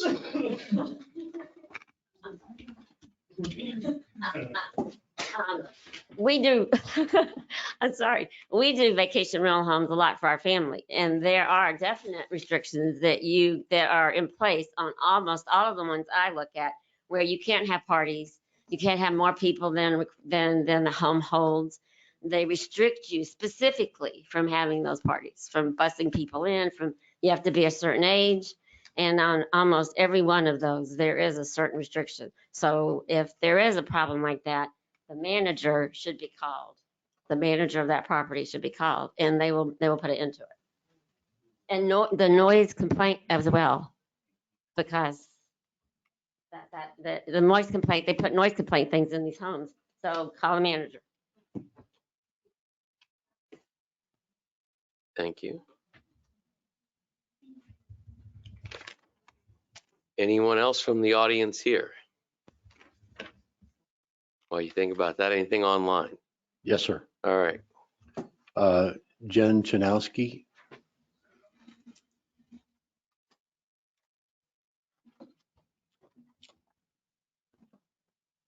Jen, it says you're self-muted.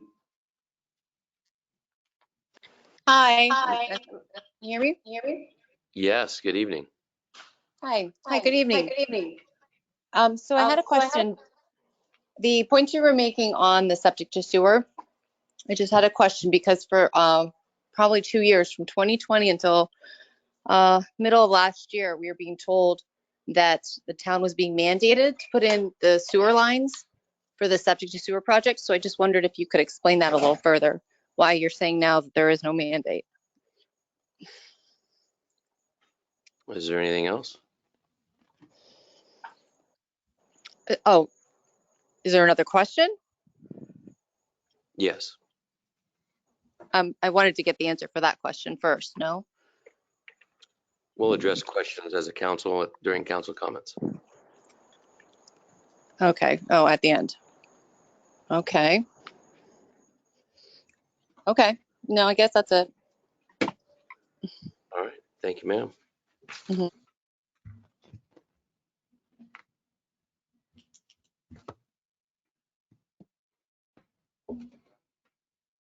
Louise Brandenburg, 1890 Carissa Road. Good evening. Hi. Last February, my husband contacted Dan Clark about a safety issue we believed, and it was cargo trailers coming up and down our street and around the block. And I'm listening to how this is a problem with the buses. I understand you have a speed bump. You know, this issue's gone on for a year. And I just want to say that I'm still dealing with cargo trailers. Zoom, zoom, zoom on my street, around the block, down Hayden, Cambo Diana, Florida Mango. They make the big circle, barking, coming in and out next to my house. The fumes are filling my backyard. And I just want you to know it's still going on. Thank you. Thank you. Any additional audience comments? Anything else written online? No, sir. Yes, ma'am. Do we have a date for this workshop yet? Yes, March 16th. Anything else?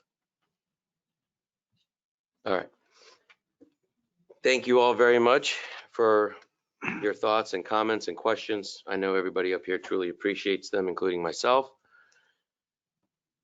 So we're going to move on now to status reports. We'll start with you, Chief. At the end of the month, so you won't have my status report until next month. So we'll have two together. I did put some information in there on the speed signs database, so you can look at that. And if you have anything you want to talk about or concerns, feel free to contact me. But everything looks satisfactory. All right, thank you, Chief. That's it. All the other arrests and all that stuff will be calculated starting tomorrow, the next day, and we'll have that presentation for you to add on when you come back on the following month. Okay, thank you. Any questions for the Chief? Mr. Scheck. My report is included in your agenda packet. I'll be happy to answer any questions.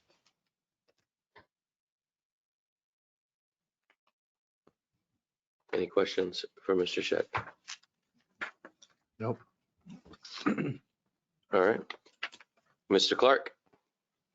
My report's in the packet also. I want to add one thing to the report, just an FYI, since Mrs. Geiger was here tonight.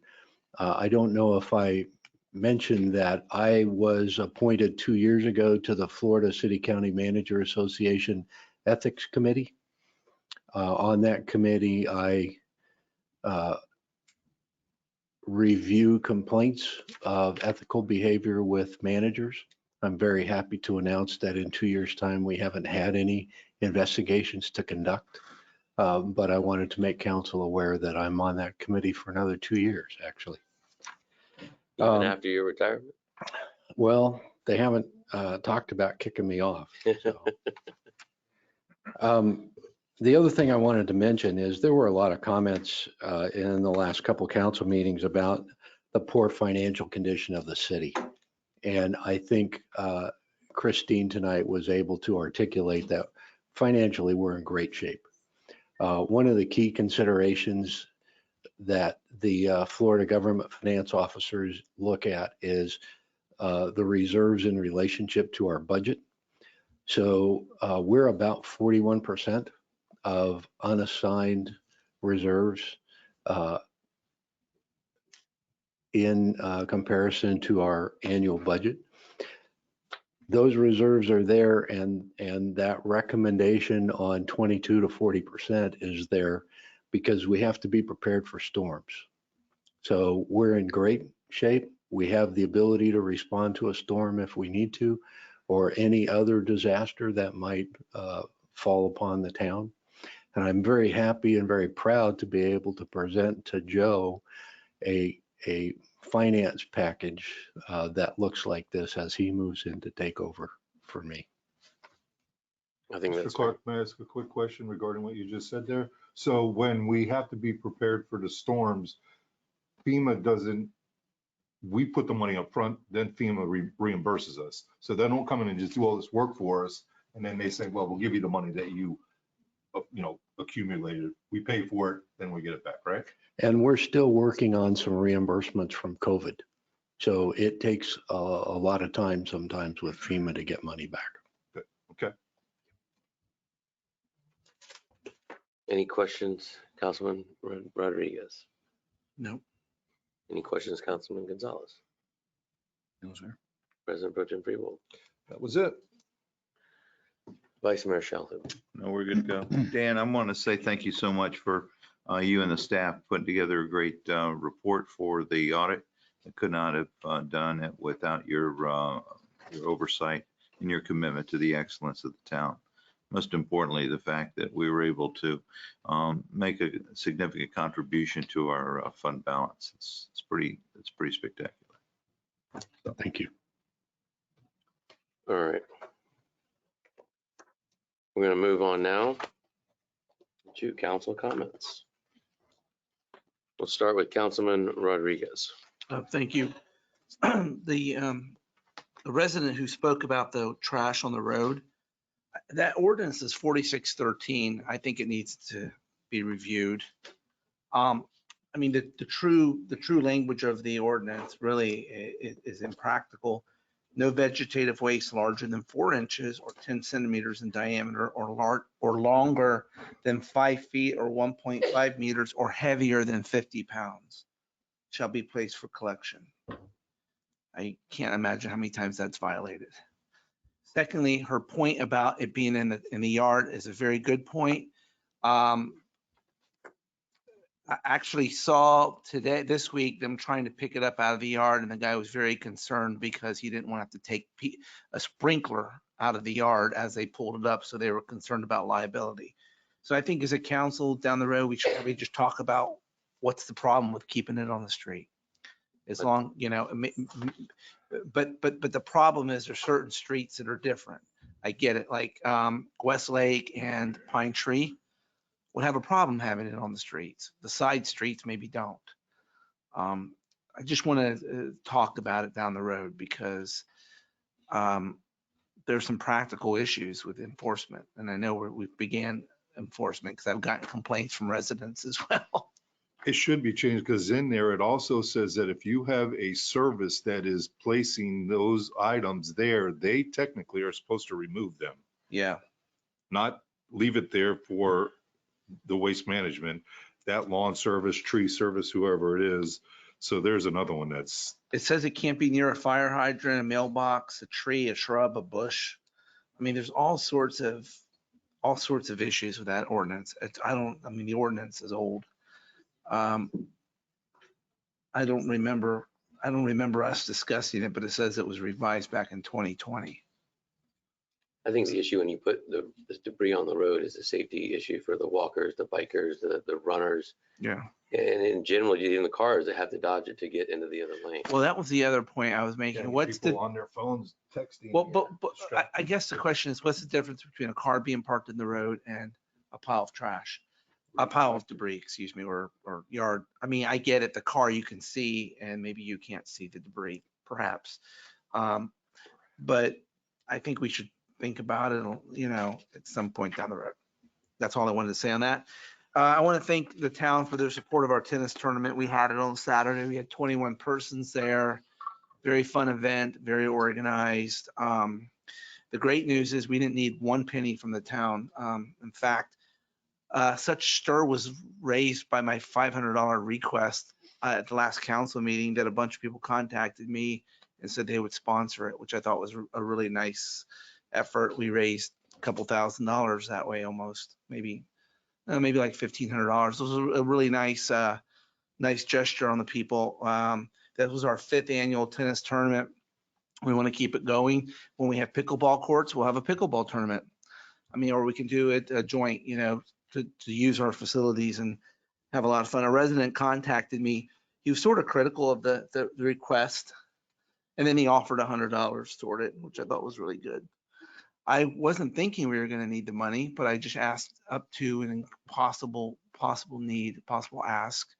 I didn't think it was unreasonable. Some people may have, but it is what it is. We're getting ready for the barbecue, and I'm excited for it. And there's a lot of work that goes in it behind the scenes, as everybody probably knows. We don't have a council meeting before it, do we? No. So we'll be doing that with a kids movie night. Kids movie night was started at my insistence probably 16 years ago when I got on council. We did our first movie night in the old, where the police department is now, which used to be our town council chambers. And we had 45 children and parents show up, and we've been doing movie night ever since. Of course, 16 years ago, I had little kids, and now I have grandchild and kids married, and I don't get to do movie night with my kids anymore, and they laugh when I ask them to come. But that's, Bob, you could do it with your grandchildren. Bobby, you could do it with your children. You could do it with your grandchildren. You could do it with your children. So it is a nice event. It'll be the Friday night before. It's also a good way to get some volunteers for the picnic. I mean, for the barbecue, if we can. So I want to encourage everybody to tell their kids to come to this event. It's just a wholesome gathering in our town that, we don't have anywhere else. We don't really do this. If you think about it, we were a pioneer. I think Palm Springs followed our lead, didn't they? And started doing movie nights after we started doing them, or maybe vice versa. But I think they followed us. They actually borrowed our equipment for a long time.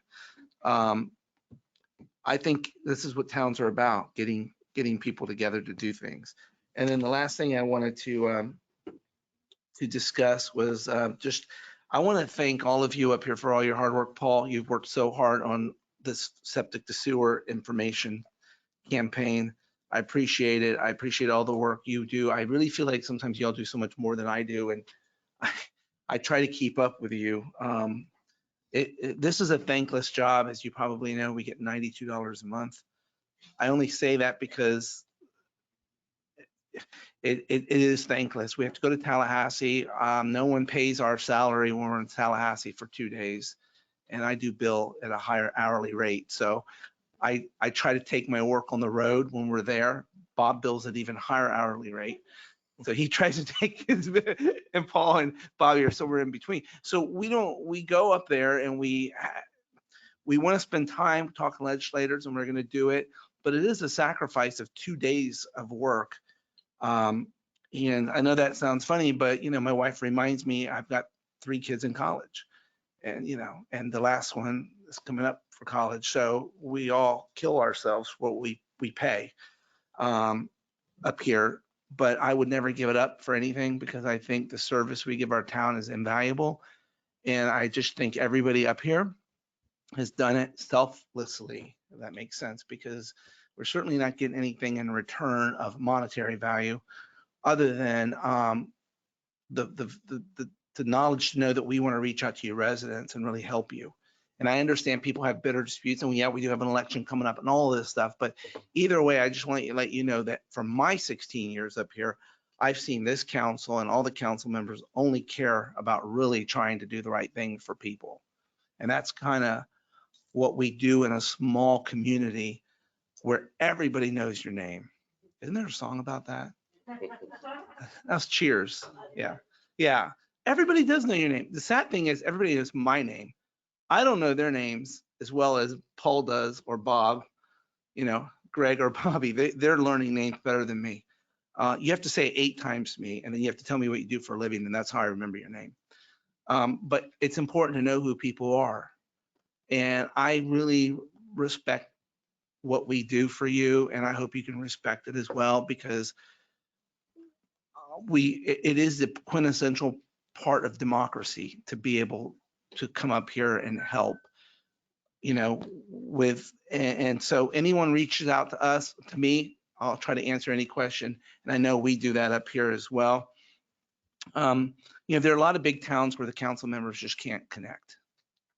I mean, West Palm Beach, try to get a council member there to call you back. Palm Beach County, try to get a county commissioner to call you. It doesn't happen. It's too big. There's just too many. Here, it's different.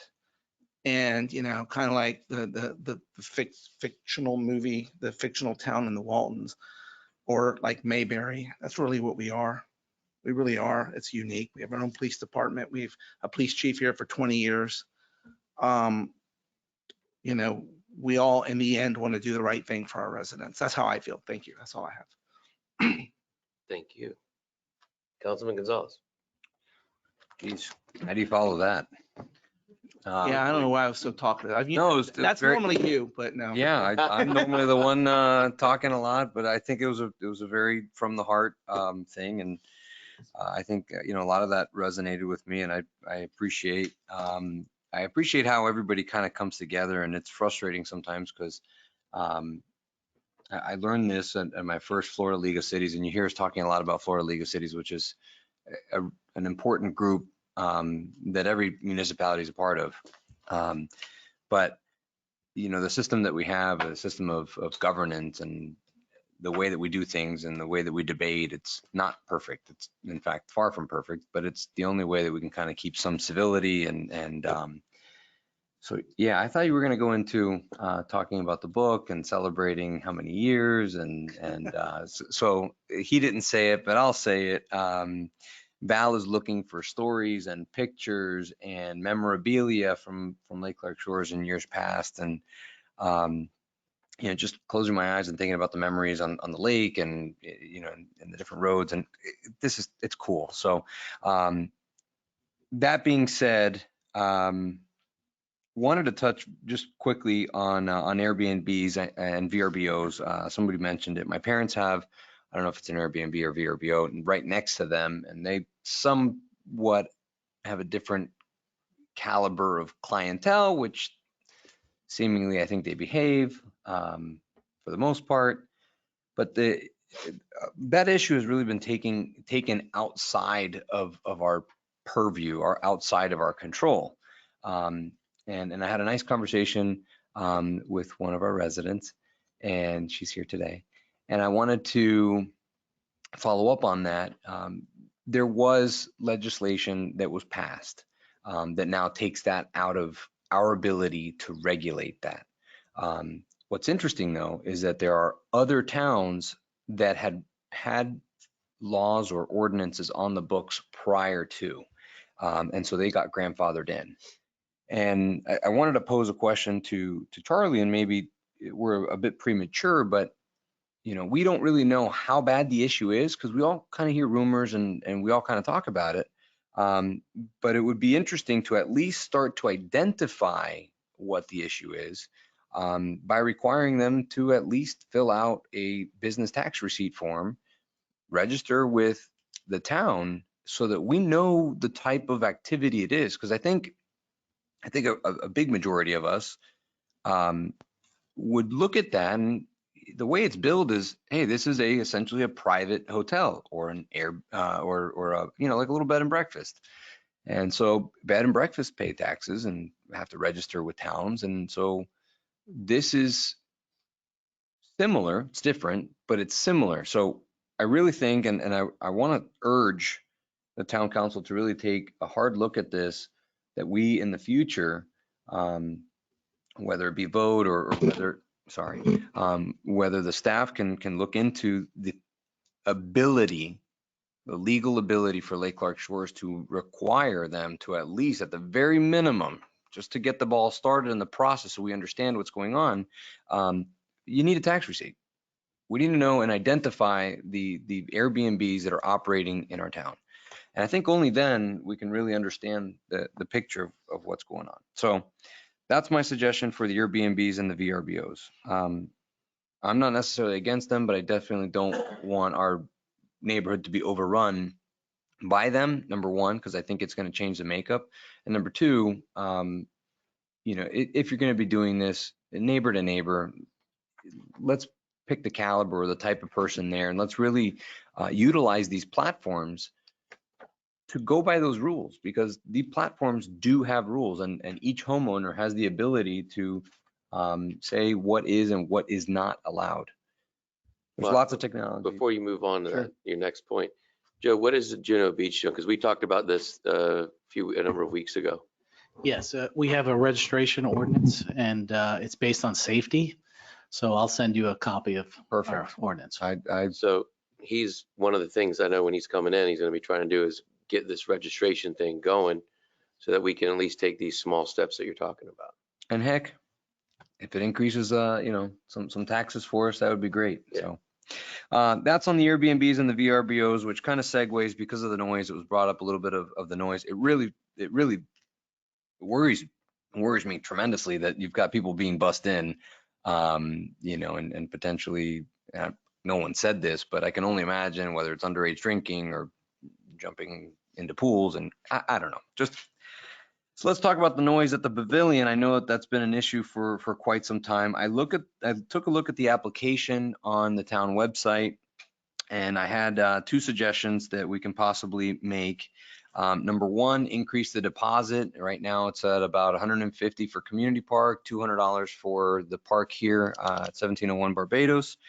And we need to increase that, in my opinion. And I know that it would be somewhat of a struggle. I don't want to burden any resident in any way, shape, or form, but certainly we're seeing that there is commercial activity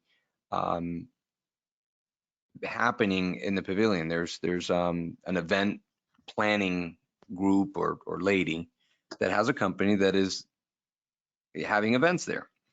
And so currently, from what I understand, if there's going to be a bounce house or an inflatable, they are required to have insurance. That's a good thing. And we want to make sure that the town, which the application actually says, hey, the town needs to be listed as an additional insured. I think we can go a step further by increasing the deposit. You're going to have the person that's got some more skin in the game saying, hey, it's not just a $200, parking ticket, so to say, if we play music too loud or if we don't pick up after ourselves. It's going to be a $500 deposit or something. And now it's like, hey, that's real money. Not that $200 isn't, but you're certainly upping the ante for these folks. That's one thing. Also, if you are going to have anybody doing business in those pavilions, whether they're bringing in the catering, the soft drinks, the catering, they should also have a business tax receipt and register with the town. And I think that way we know exactly who's operating there. If you have a business and you're providing services to the pavilion, it's certainly something that the town, it's no different than running a coffee shop or anything else. You're servicing and you're selling goods to the town. We're also required to have solicitors register with the town as well. And just as a very quick aside, I've been noticing an uptick in solicitors in the town. Whether a lot of them are solar companies, and they have a very slick way of selling things to folks. And I'm concerned that people that sign something and they're sold a promise. I've represented 2 or 3 clients already that have had issues with their contracts. And unfortunately, a lot of them are elderly, and they just get sold this bill of goods. Hey, we're going to lower your electric bill by going solar, and it just doesn't work. Just briefly, the lights, Dan, can you clarify if the lights in the street are provided by FPL? Because the brightness, and I've had a couple folks reach out to me, and just piggybacking off of what Chief was saying, I think that's really good information, that if the light is turned into a residence, that's their own property or that's their light. But if it's towards the street, did we request brighter lights, or is that something that FPL just does on their own? FPL approached us and said that they would like to convert all of the old metal halide to LEDs and gave us a cost savings to do that. Got it. Cost savings is not significant, but it's a little cost savings. Sure. So it's part of their program to improve reliability and decrease maintenance associated with the old metal halide lights. Okay. And people are pretty split. My wife likes them because she runs at night. So she says, hey, people can see me more, but other people, I can see where it's a nuisance. You're absolutely correct, by the way. If the light is turned onto your property, then it is financially your responsibility. If it's over the street, then it's one that the town pays for. Thank you. And the 6,900, I've heard folks, I know that it was brought up here in comments. I've had several people just say, hey, can we just keep it as green space? So that's obviously, it's not before us right now, but folks wouldn't mind having nothing there. Maybe a dog park, I don't know. Thank you very much to staff. They're always extremely very helpful to residents. And I want to end this on the positive note. Piggybacking off of what the accounting said, $35,000 year over year increase in permits. I think that that's a testament to folks doing and improving their homes, which obviously is a good thing for our town. That's a good way, that's a good metric to at least see people really buying in and investing into our little piece of paradise. So thank you, folks. You've been very kind in listening to me. Thank you. I wanted to talk about some of the stuff you mentioned. Dan, he's talking about the pavilion and the noise ordinance or the noise issue. When we were discussing this about placing some devices that would be the feet distance from where the noise needs to be measured, right? Is that still viable to do at the end of the town's property so that it doesn't require a resident to make a complaint? It triggers the noise violation, and then the police officer comes, does the measurement with the reader. If they're in violation of the noise ordinance, it doesn't require someone to make a complaint. The short answer is the technology is there. We're still trying to find a vendor that will give us a price to do that. Being so small and looking at only a couple of devices, it's seems to be a bit of a challenge, but we're working on it. Mr. Mayor, if I may, just piggybacking off of the Airbnb and VRBO, I do know that there are devices that are specifically made for Airbnbs and VRBOs. I think that's as easy as plugging it into a 120 outlet, 110 outlet, and it connects via Wi-Fi. And I think that'll immediately trigger. So if you set the amount of decibels, and it'll actually just automatically trigger it. So. Well, that's what we've been talking about, well, Mr. Clark and I, if you will. I'll try to do some research and I'll send you a link if I come across it. Please. But on the same note, though, same topic, the other issue was if the pavilion's way over here and then the residents way over here, and they have an issue with the noise, then the police officer comes and does the noise measurement here, but the noise is never going to be loud enough to trigger. But if you go from the distance that the noise should not travel past, it very well might. Got it. Our ordinance, Charlie, doesn't require it to be measured at the property line of the party who's making the complaint. It's just a distance from where the noise is originating from. Yes. So hopefully that's a new policy, Chief, that you can work on with your staff. That way it doesn't require a resident. There's a couple, at least one resident, I should say, that I've been to his house. It's never going to trigger a noise violation. It just never will. In the park, you don't have to be at the property line, but I believe the ordinance does say where it's private property, it's the property line. Because it's our park, we can measure within the park. Right, so this would just be going outside the town's property is essentially what I'm talking about. It could be from anywhere, as far as I'm concerned, because it's still a noise violation if they go and they measure it in compliance with the code, with the ordinance. It doesn't have to come from that complaining resident's property. Yes. Okay. I think that was everything you talked about that I wanted to shed some light on. Oh, 6,900 property. Dan, can you give us an update on that since Councilman Gonzalez brought it up? There's really nothing new to report on that. There was a microwave tower company that approached us on that piece of property. They have since decided that they want to go elsewhere. So we haven't done anything with that. Okay. Thank you. Vice Mayor Shalhoub.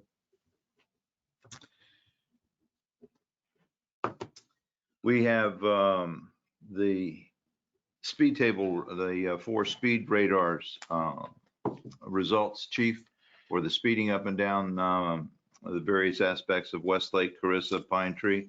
And it shows that the average speed between 21 and 25 miles an hour, over 14,000 cars traveled during that time. And then you only have one over 56 miles an hour. What happened between 25 to 30 miles an hour, or 40 miles an hour? We're missing that link in your report. What happened? I can get that additional information. Because, I see a lot of people that are, take liberty of shooting down Westlake and shooting down Pine Tree. And it just seems, I'm looking at all this going, hey, this is great. What's the average speed? Okay. But we're missing that quadrant because it jumps from 21 to 25 miles an hour to 51 to 55 miles an hour. Yeah, that information is done in percentages. And that's what All right, I'm just saying, in looking at it, it looks good, but we're missing that thing in the middle. So I appreciate that. The 6900, Dina left about that. A lot of people have come up to me and just say, hey, Bob, leave it alone. Don't want a 7-Eleven. And I get a chuckle out of them saying they think a 7-Eleven's going in there because, we did the rezoning for that. Because the reason why we did the rezoning for that is to get the highest and best use because of our fiduciary responsibility to the town. But at the same time, we also had it appraised, and I think the residential appraisal came in less than 100, Dan? Right at 100, sir. And, but if you go commercial, it's like 3 times as much. Correct. But the pulse of what I understood it to be, just leave it alone or, put a house on there. So there's really been no interest in it. So that's why it's just been leaving it alone. So we haven't marketed it. But that's that on that. The barbecue is on March 26th, is on the Saturday before the 27th. And I just want everybody to show up if they want to help, to show up bright and early Saturday morning, because we're going to need a lot of help on preparing over 1,000 pounds of food. Pardon me, it's March 25th is the Saturday before the town barbecue on March 26th. So we're going to need most of the help that morning. So please come on down. We'll show you some tricks of the barbecue, and maybe you can teach us some too. And then we start bright and early on Sunday morning, about 6:30 or so. We'll fire up the cookers and start cooking some good barbecue for everybody. Other than that, that's about it. Everybody else said more words than I need to say tonight. And I just say thank you very much. And don't forget, there's another meeting after this. Our CRA meeting. President Pro Tem Preble. Thank you. Thank you. Good evening, everyone. I'm going to steal one of the things. Charlie, I'm going to bring you into this conversation because there's all this contention from the septic to sewer. And if you go out there and you really start talking to people, is it true that 17 years ago, 18 years ago, this could have been the issue where the people from the North County or the north part of town, which is serviced by Palm Beach County, which, Dan, correct me if I'm wrong, already has infrastructure? West of Clark Drive. West of Clark Drive. So there is infrastructure there for the sewers. Yeah. So we would never, who would mandate to them that they have to go to sewer? The county, not Lake Clark Shores? Correct. I think most of them are already on sewer. Okay, so then the folks that are in the Palm Springs service area that fought hard to be part of Palm Springs to avoid a $25 surcharge is what that came down to. We will not mandate them to do the sewers either, correct? All right. So, Most of them also already have sewer. There's about 200 that Yeah. don't. and they're not gonna get a vote through the county or through Palm Springs, correct? We don't know what Palm Springs is going to do. Okay, so I'm just trying to help clarify, because there's a lot of misunderstanding out there by people. A lot of people want it, a lot of people don't. I understand. Who wants to, do this?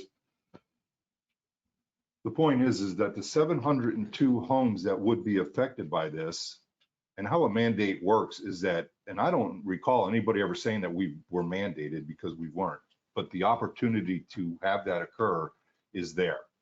Tallahassee can step in and tell you in a heartbeat, this is what you're going to do, and you're going to do it, right? So then it could be a point of view that the 702 homes could have actually received the service for, I hear all sorts of numbers going on out there that I don't know how they get, because we don't know, nobody knows. And if you don't know, and we don't know, I don't know how they know that.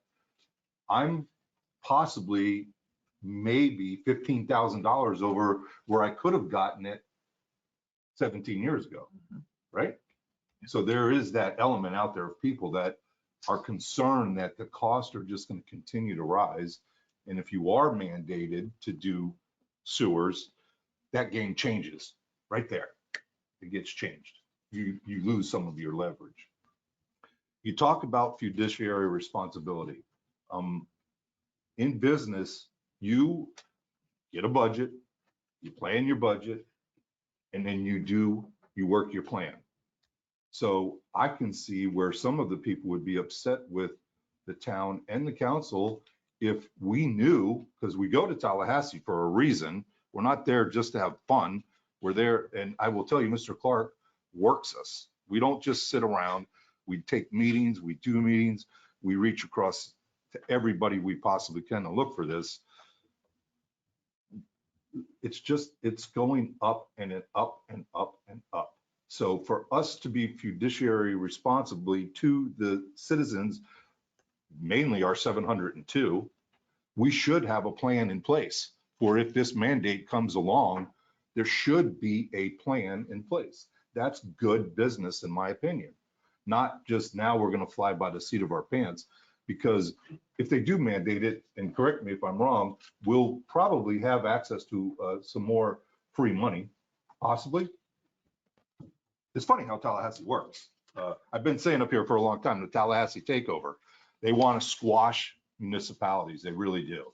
They want to be able to tell us how to do what we do in our neighborhoods. I disagree with it. I've been a hardworking small business owner my entire life. My family business, I make plans. I work my plan. They don't always work out the way I plan, unfortunately. I wish they did. Things may be different. So for everyone to be upset and start spreading rumors and misinformation that this is what is going to happen is wrong. It's just wrong. We haven't done it. We don't know. We do not know. No one, anyone. But we do and are working towards having a plan for if that time comes. Okay? I hope that clears it up, but I just wouldn't want you to have me vote on you for what's in your best interest where you live, just like now I'm out 15 grand because somebody voted from Palm Springs or from the county and they couldn't do it. There's a house right over here they couldn't even locate for a Palm Springs service area. So if you do your homework on this and you really, really look hard into it, you'll find that there's a lot of underlying stuff, not just council's hell bent on making you take sewers. You're gonna take them, no matter what. That's untrue, totally untrue. And I will make it my business to make sure that I come to everybody, talk to everybody. You want to talk to me, call me. My phone's been ringing off the hook by Kelly, her street. He got everybody on the street on Saturday. Everybody on the street called me because they weren't happy. There's going to be code enforcement. You know, when you ask for code enforcement and you get it, be careful because that's what's going to happen and more is coming. It's just how people want it. It's how it's going to be. So the issues are complex. They really are. It's not as simple as you say. We need to be prepared for whatever they may bring our way.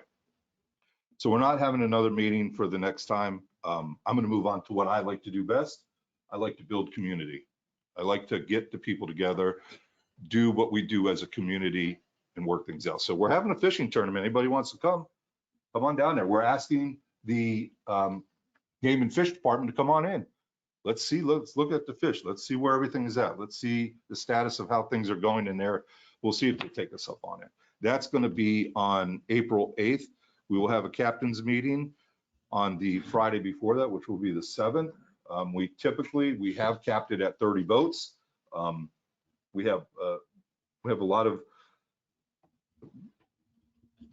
lot of late entries, which we've tried to entice them to sign up early, and they still are willing to pay additional dollars to be able to fish the tournament. So they don't sign up early, but that's neither here nor there. So anybody that's willing or wants to come down and talk and see, come down, visit the lake, look at the water, let's look at the fish, let's see what the wildlife is doing. Let's make informed, educated decisions on what we're going to do about what really drives the property values in the town of Lake Clark Shores. And it's the water. I mean, just look at what those houses are going for over there. And that'll be that. So look forward to helping everybody out with the barbecue. The fishing tournament, by the way, started at the 50th anniversary. And Val, you need to remind me, because this is when we see each other, is this night right here. So you need to send me a reminder. Hey, I have the 45th edition of what we did when it was 45 years. And I will give it to you. It's a booklet, and it tells all about the history and all the different things. So I hope that clarifies a little bit of the sewer discussion for everybody, and everybody has a little better understanding of what's going on up here. There has been no decision made. There is zero numbers, no numbers at all. We're forming a plan. Thank you. Thank you.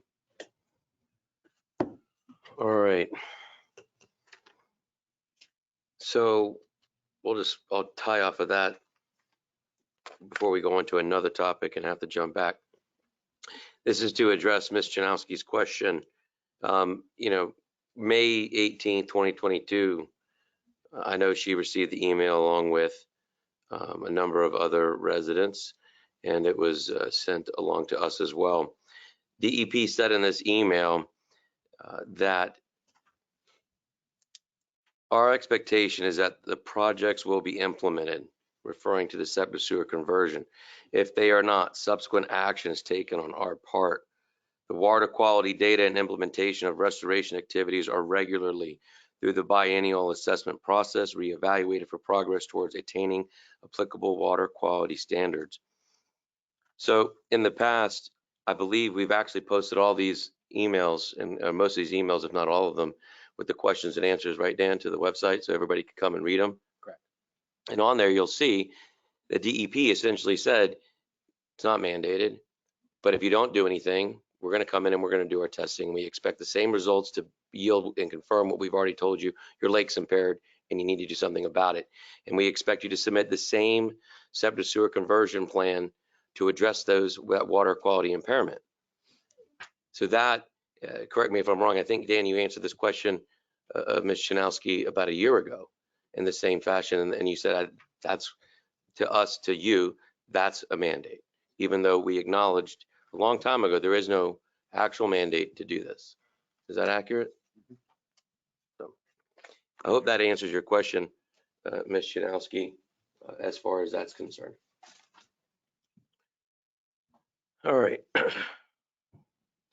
On the 6900 property, can we, where we left off on it, wasn't there like a process that needed to be done as far as,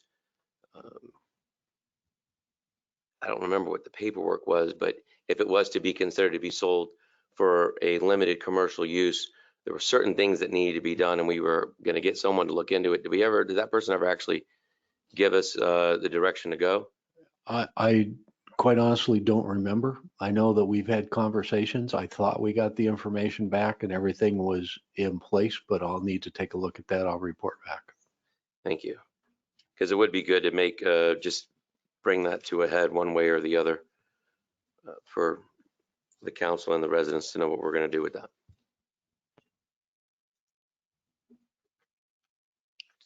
on the debris on the streets, I know we've all agreed in the past it's a safety issue.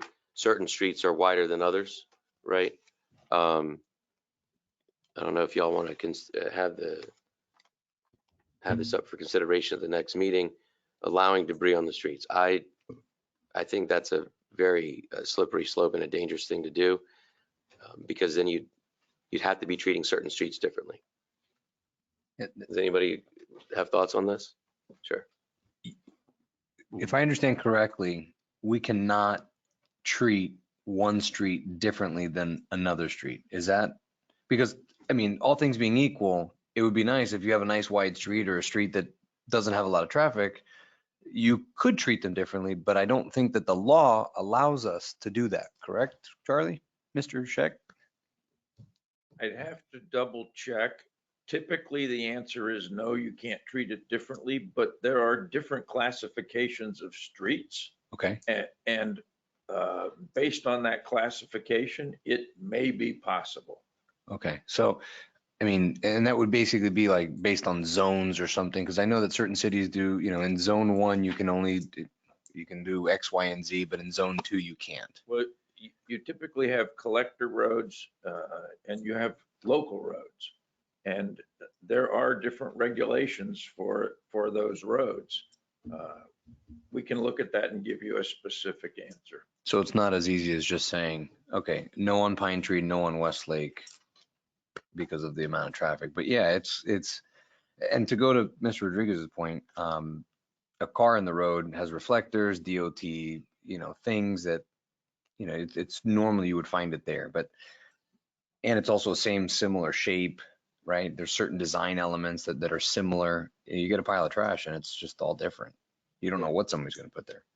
I think that it's the debris, right? I mean, I think that's Right, debris, not trash. Yeah, I know trash was mentioned earlier, but vegetation. Vegetative Not debris. necessarily. Well, the Could be reality- construction debris, I The guess. problem, the reality is we've never enforced this rule for years, and now we're enforcing it.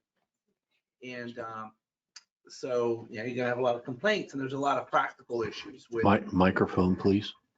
Oh, I'm sorry. I just said one of the practical problems is, and people brought this up to me this weekend, is this has never been enforced before. And all of a sudden, okay, so why are we enforcing it?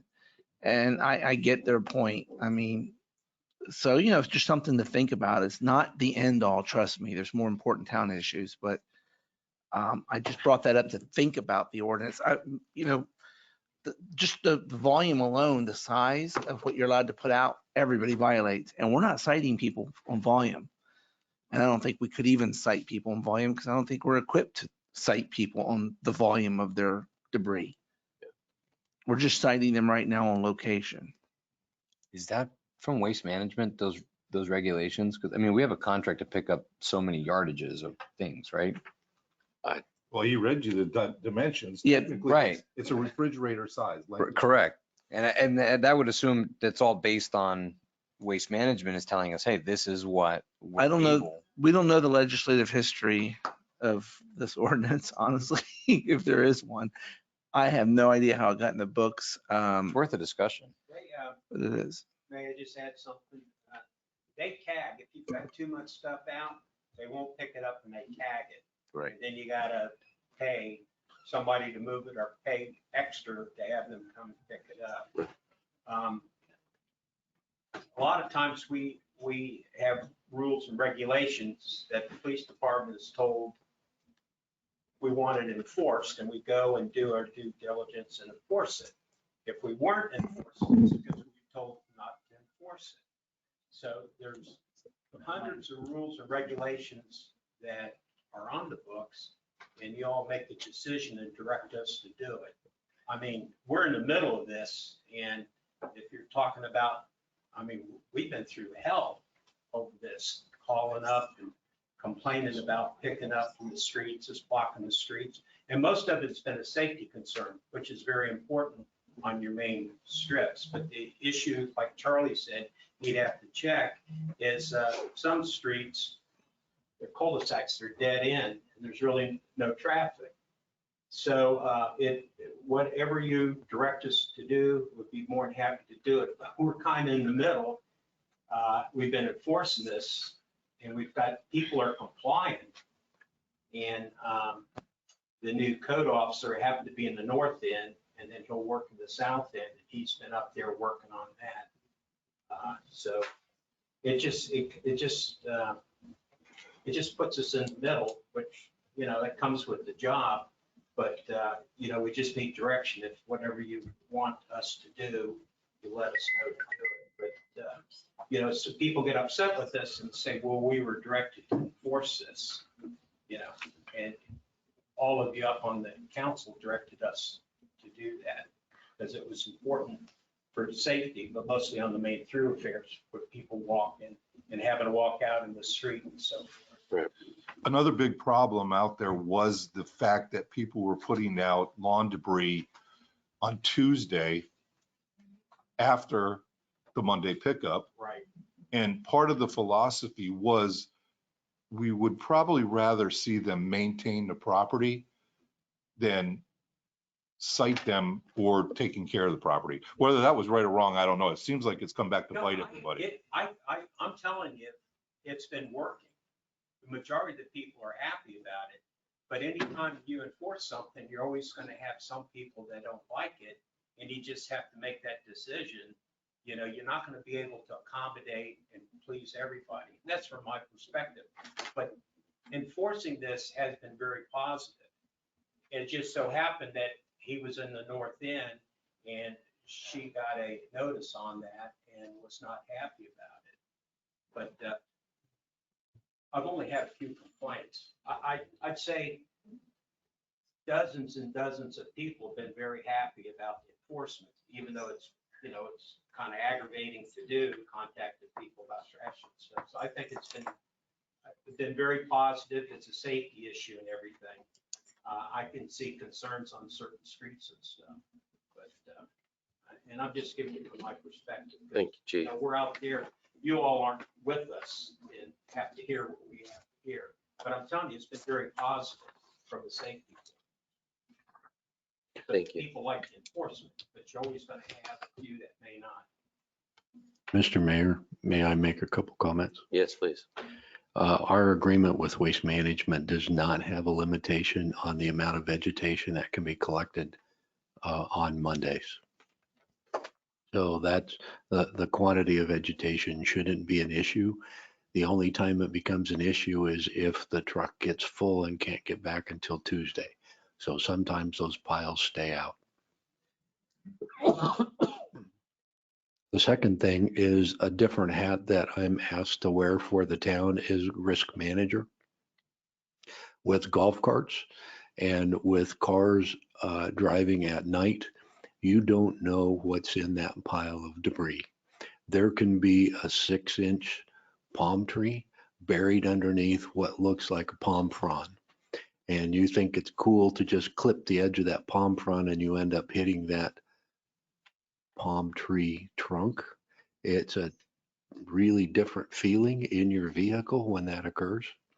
So this, from my perspective, is a liability issue. It can't be in the street because there's at least 2 PI attorneys sitting on the dais and probably a third that would be happy to pick up a case like that. And we don't want to put the town in that condition. 10 feet of that grassed area off of the edge of the pavement is town property. So asking the residents to put their debris on our property, I think is very reasonable considering the potential liability that it seems like the town could be having by having that out on the roadway and having somebody's golf cart hit that. I agree. That very positive feedback from the residents. When we started enforcing the road debris issue, I've been really helpful, I think, and our town's a lot safer as a result. So any further discussion on that from the council? Sure. Just wanted to make a mention, you know, there's in South Miami, they actually have like trash pits and they designate for every like between a couple houses, and you literally just go and you dump it there, and the claw does come over it does take away soil, but they come back, maybe every year, every 2 years, and they fill it with, like coarse rocks or something like that. So that way it's not, on somebody's lawn. I don't know if our town would be able to support something like that. But there's my other concern, and I know that we've had this happen in front of code enforcement, but having bare or exposed dirt, so something that's doesn't have mulch and doesn't have grass over it. So if that ends up becoming an issue, if it's a trash pile, we may want to look at excluding just that little piece on someone's property, so that doesn't become a code enforcement issue in the future. Sure. So. All right. Thank you all. We did not mention a lot. We got the pickleball courts coming in soon. We approved the agreement today. So, or I should say that then to move forward. So that's going to go on the north end. I think a lot of residents are very excited about that. Is there a completion date for that project, Dan? The agreement's 120 days from notice to proceed, and we'll probably do notice to proceed on Monday. All right. That's wonderful news. Thank you very much. Truly appreciate the town's hard work and seeing this idea through to fruition. And all right, that is it that I have on my notes for things that we need to discuss. Thank you all very much for attending here in person, especially those who did their best to stick around to the end.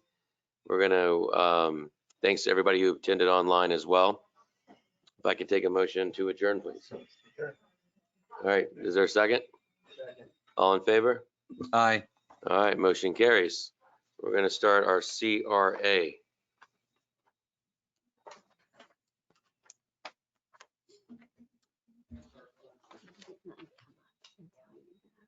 We'll wait for the vice chair. Trying to get his attention.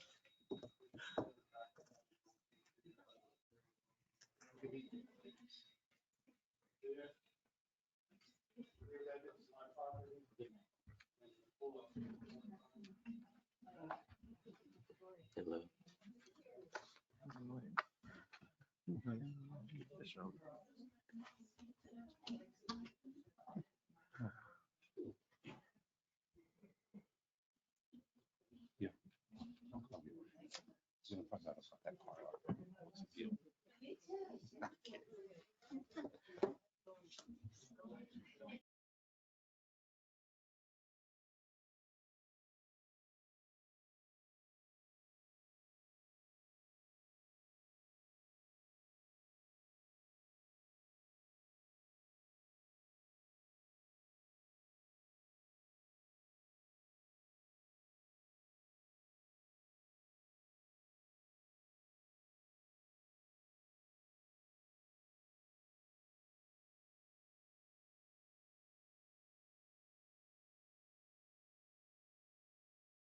February 28th, 2023 Community Redevelopment Agency meeting. Can I get a roll call, please?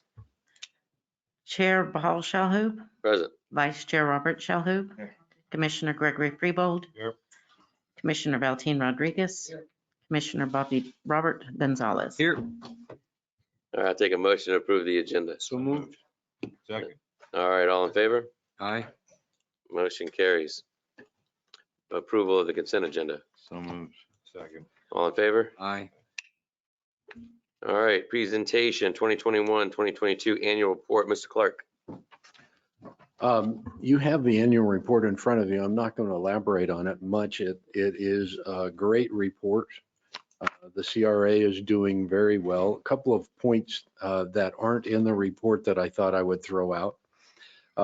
We have seen since our start of the CRA in 2017 and our base tax year of 2016, we have seen a 41% increase in the assessed valuation within the CRA. So that is absolutely phenomenal number. It way exceeds anything that we anticipated when we put the CRA together. We anticipated the build out of the CRA to be about $15 million. We are 67% of the way to getting to that $15 million. I now believe that that 15 million is a very low number, and we have great expectations for the CRA. So I'm very excited about that. The one thing that we can do better and staff is working on is getting participation in our business development incentive program. So we are looking for other ways to help our businesses grow and become better, and we'll incorporate those into the business incentive program.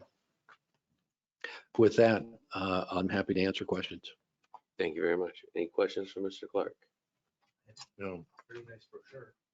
Like brochure. Questions? Yeah, right. Very nice. No questions. Vice Chair.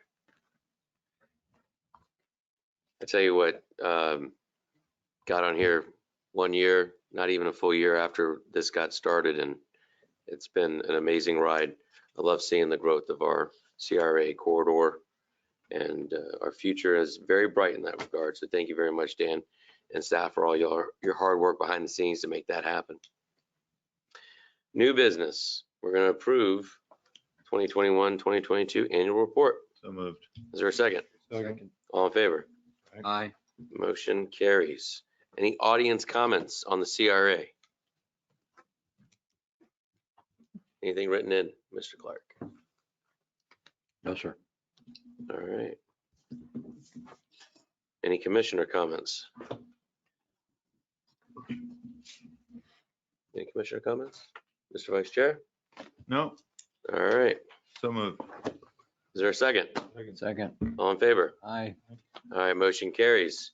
Thank you all who remain staying tuned in and here present in the audience.